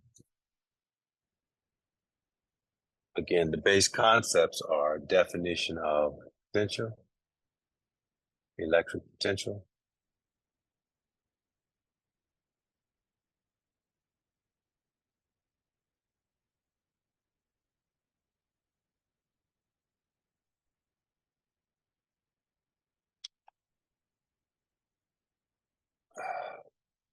and this is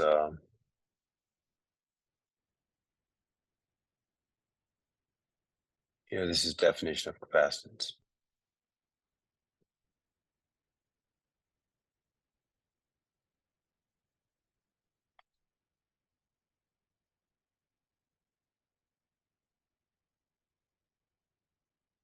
Okay. Now, if I equate 4 and 2,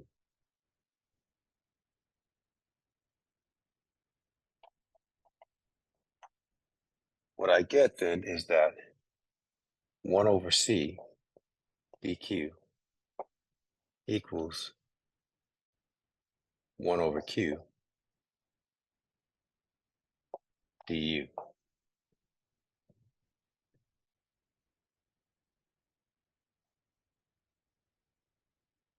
Solving this for du, I get du is equal to 1 over C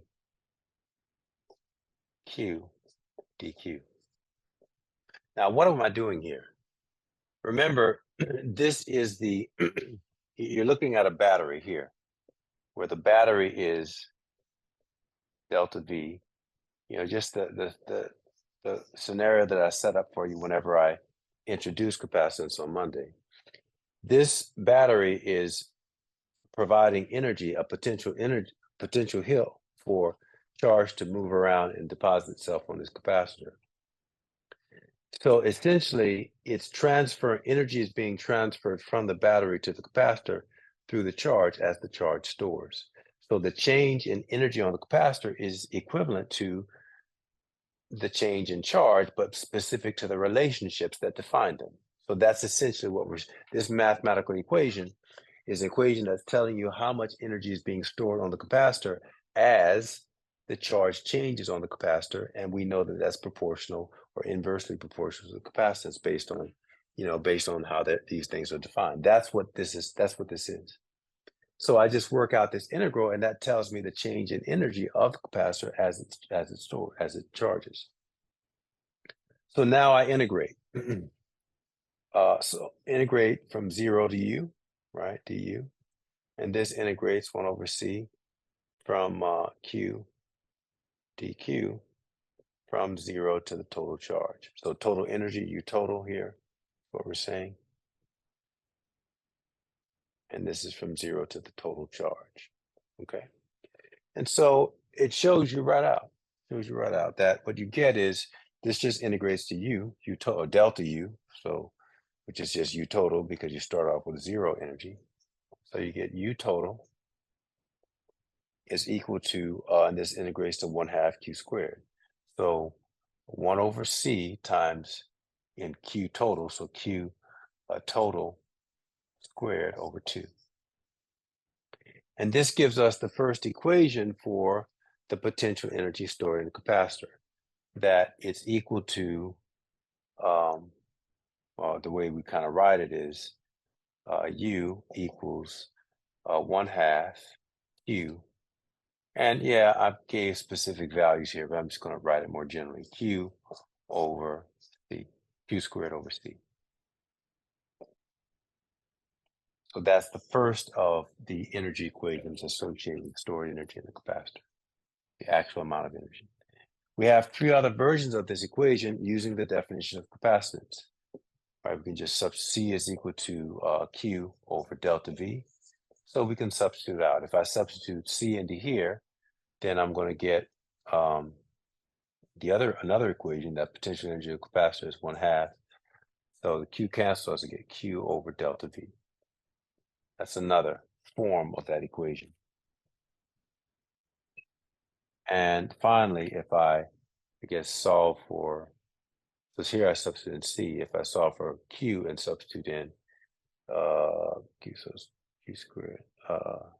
Yeah. So it's going to, the other version then will be U is equal to 1/2.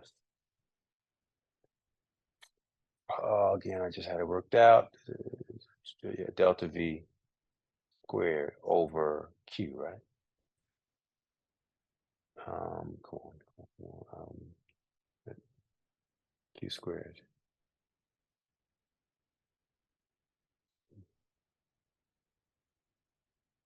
Come on, I can't do this in my head. What? Q squared, so C squared delta V squared. So no. C over delta V squared, right?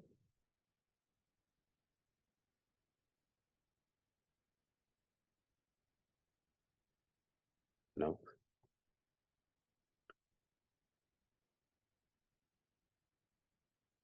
Times delta V squared. C times delta V squared. Okay. So that's the total energy.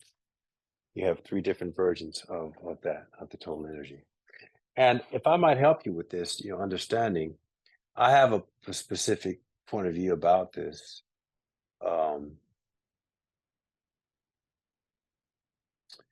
That uh,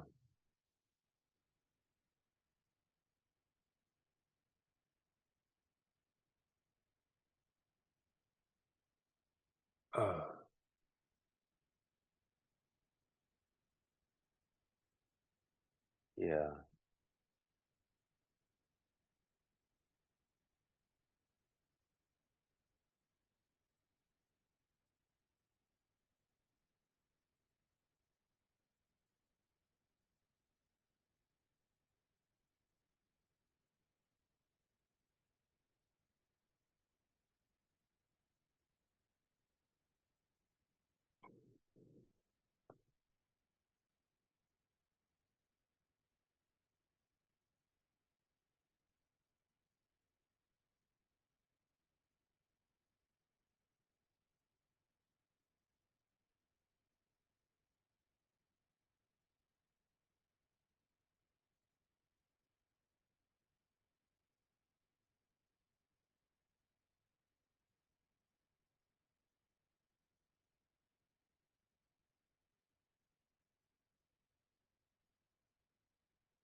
And I cannot do algebra in my head.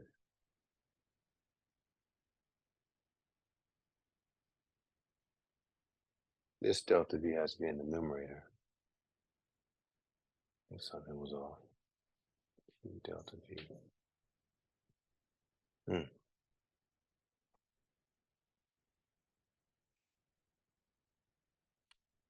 That's correct.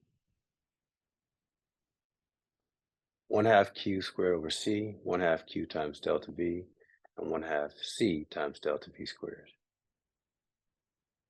So all of these have different perspectives.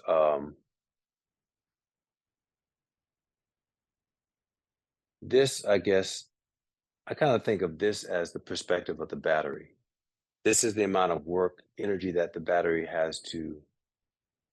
loses in order to um, charge the capacitor. So this is kind of from the perspective of the battery, the energy that the battery, or another way to think about it is that the work that the battery has to do, because remember, work is equal to the magnitude of the change of potential energy. So this is the work done by the battery to charge the capacitor. It's all the same energy, but just looking at it from different perspectives. Remember, perspective is a theme of the course. So this is work done by the battery, or energy lost, energy required of the battery to charge the capacitor.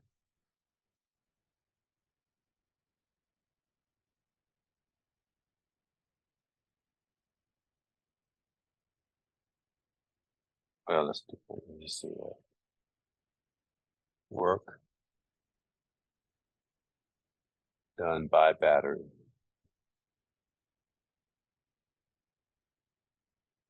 to charge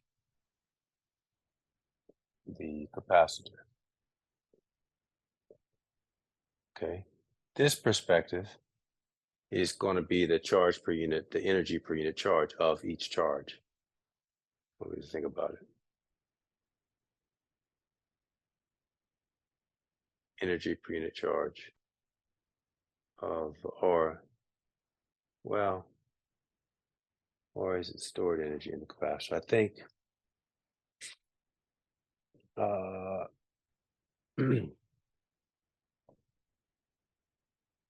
yeah.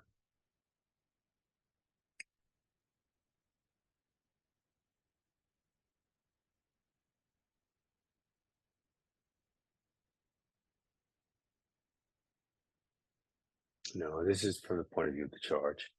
Energy per unit charge, or energy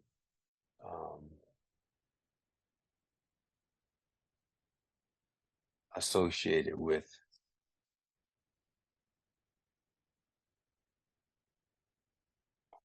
charge. It's like the energy that the charge carries around with it, that then deposits itself in the capacitor. And I would say this is from the perspective of the capacitor, stored energy in the capacitor.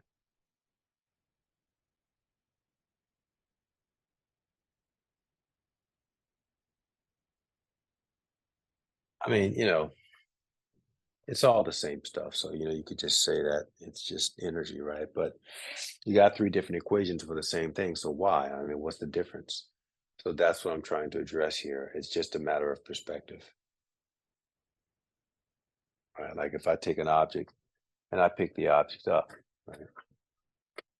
I do work on it. So here's the mass here. I do work on it. Well, that work is either energy coming out of me. I can think of it like that. Or it's potential. Now, where is it? It's in this thing. So now it's potential energy of the object. So it's the energy of the object. Right? So there's 2 different perspectives of the same energy. Yeah. So that's kind of what I'm trying to do here to establish the difference between these. So that's the total energy that's going to be in the capacitor as you charge it up. But you want to be able to compare the energy from capacitor to capacitor.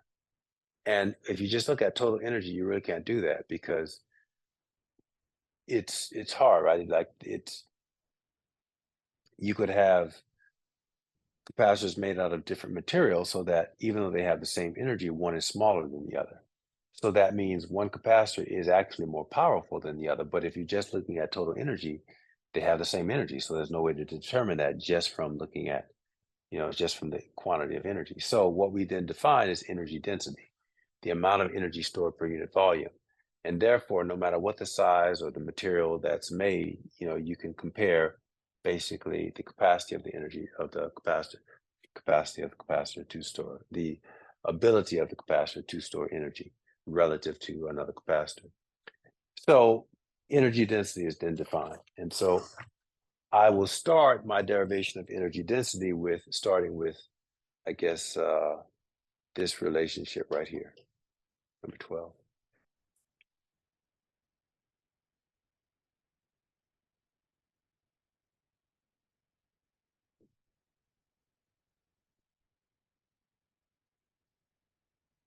So starting with 12, I'm going to use my geometric dependence of capacitance. It's equal to epsilon naught times the area divided by the separation of plates. Take that and substitute it in. And also for electric field, I'm going to use, for voltage, I'm going to use that the delta V for a constant field is equal to E, the electric field between the plates times the separation distance. So substituting 13 and 14 into 12 gives me that the potential energy is equal to 1/2. So that's going to be epsilon naught A times D quantity and then times delta V squared. So that's E D quantity squared. And now it's a matter of algebra. 1/2 epsilon naught A D times, so E squared D squared. Okay. So you get one canceling here, that goes out. I've left one up here. So simplifying, I get 1/2 epsilon naught A E squared D. Now, A times D, that's volume, right? Area times displacement. Remember, it's a rectangular plate we're talking about. The A is the cross-sectional area of the plate. The D is the separation. So the volume in between the plates is equal to A times V, times D, excuse me. You can see that volume, I put hats on my volume V, so it's not confused with potential. So that's 1/2, no, A times D. This represents volume. So substituting that in, I get the potential energy is equal to, so it's going to be 1/2 epsilon naught E squared times V. And so then I just divide through by V, right? Energy density is energy per unit volume. So energy, and this is capital, I'm gonna have to emphasize here. This U has been a capital U up till now because the symbol for energy density is small u. So I'm gonna put hats on my large U there to distinguish it. So capital U divided by capital V is defined as 3 equal sign, a small u. I'll use a kind of a script U. I like that. I don't know. It's a small u. Maybe that's better. And that's energy density.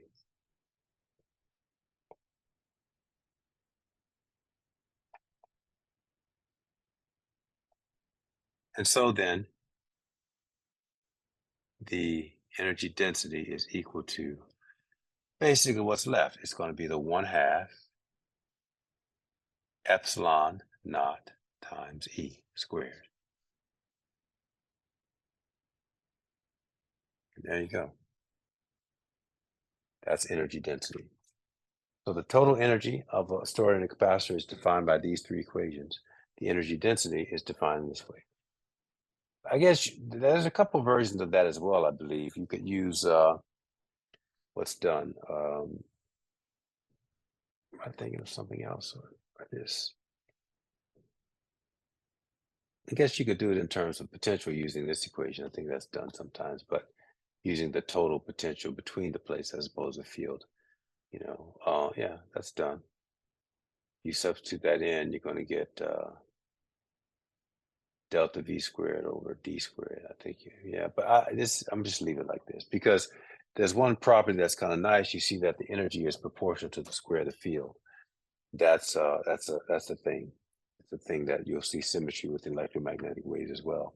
We'll see something similar with field. That's only the case for conservative fields, though, but or harmonic functions. There's a lot of ways you can describe it. This is not a harmonic. I'm thinking of um, electromagnetic waves, harmonic functions. But still, let's just point this out that what we see from here is that one property is that the energy stored in the energy density stored in the capacitor is proportional to the square of the field.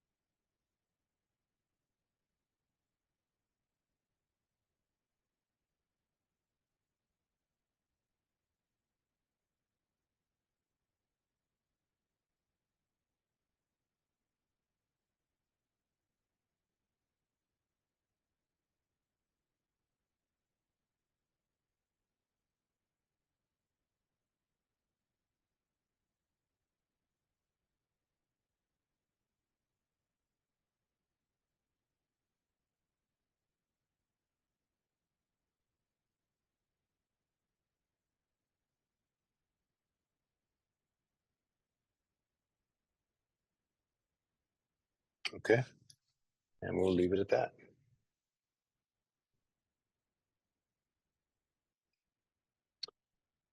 So that is energy and energy density for a capacitor.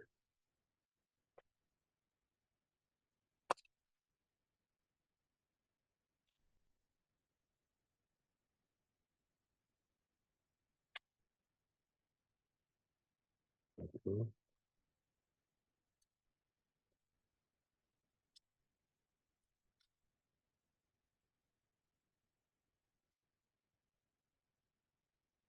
Wow, over 20 minutes. Well, get you back your time you lost at the beginning, I guess, some of it. When I was doing some work there at the desk.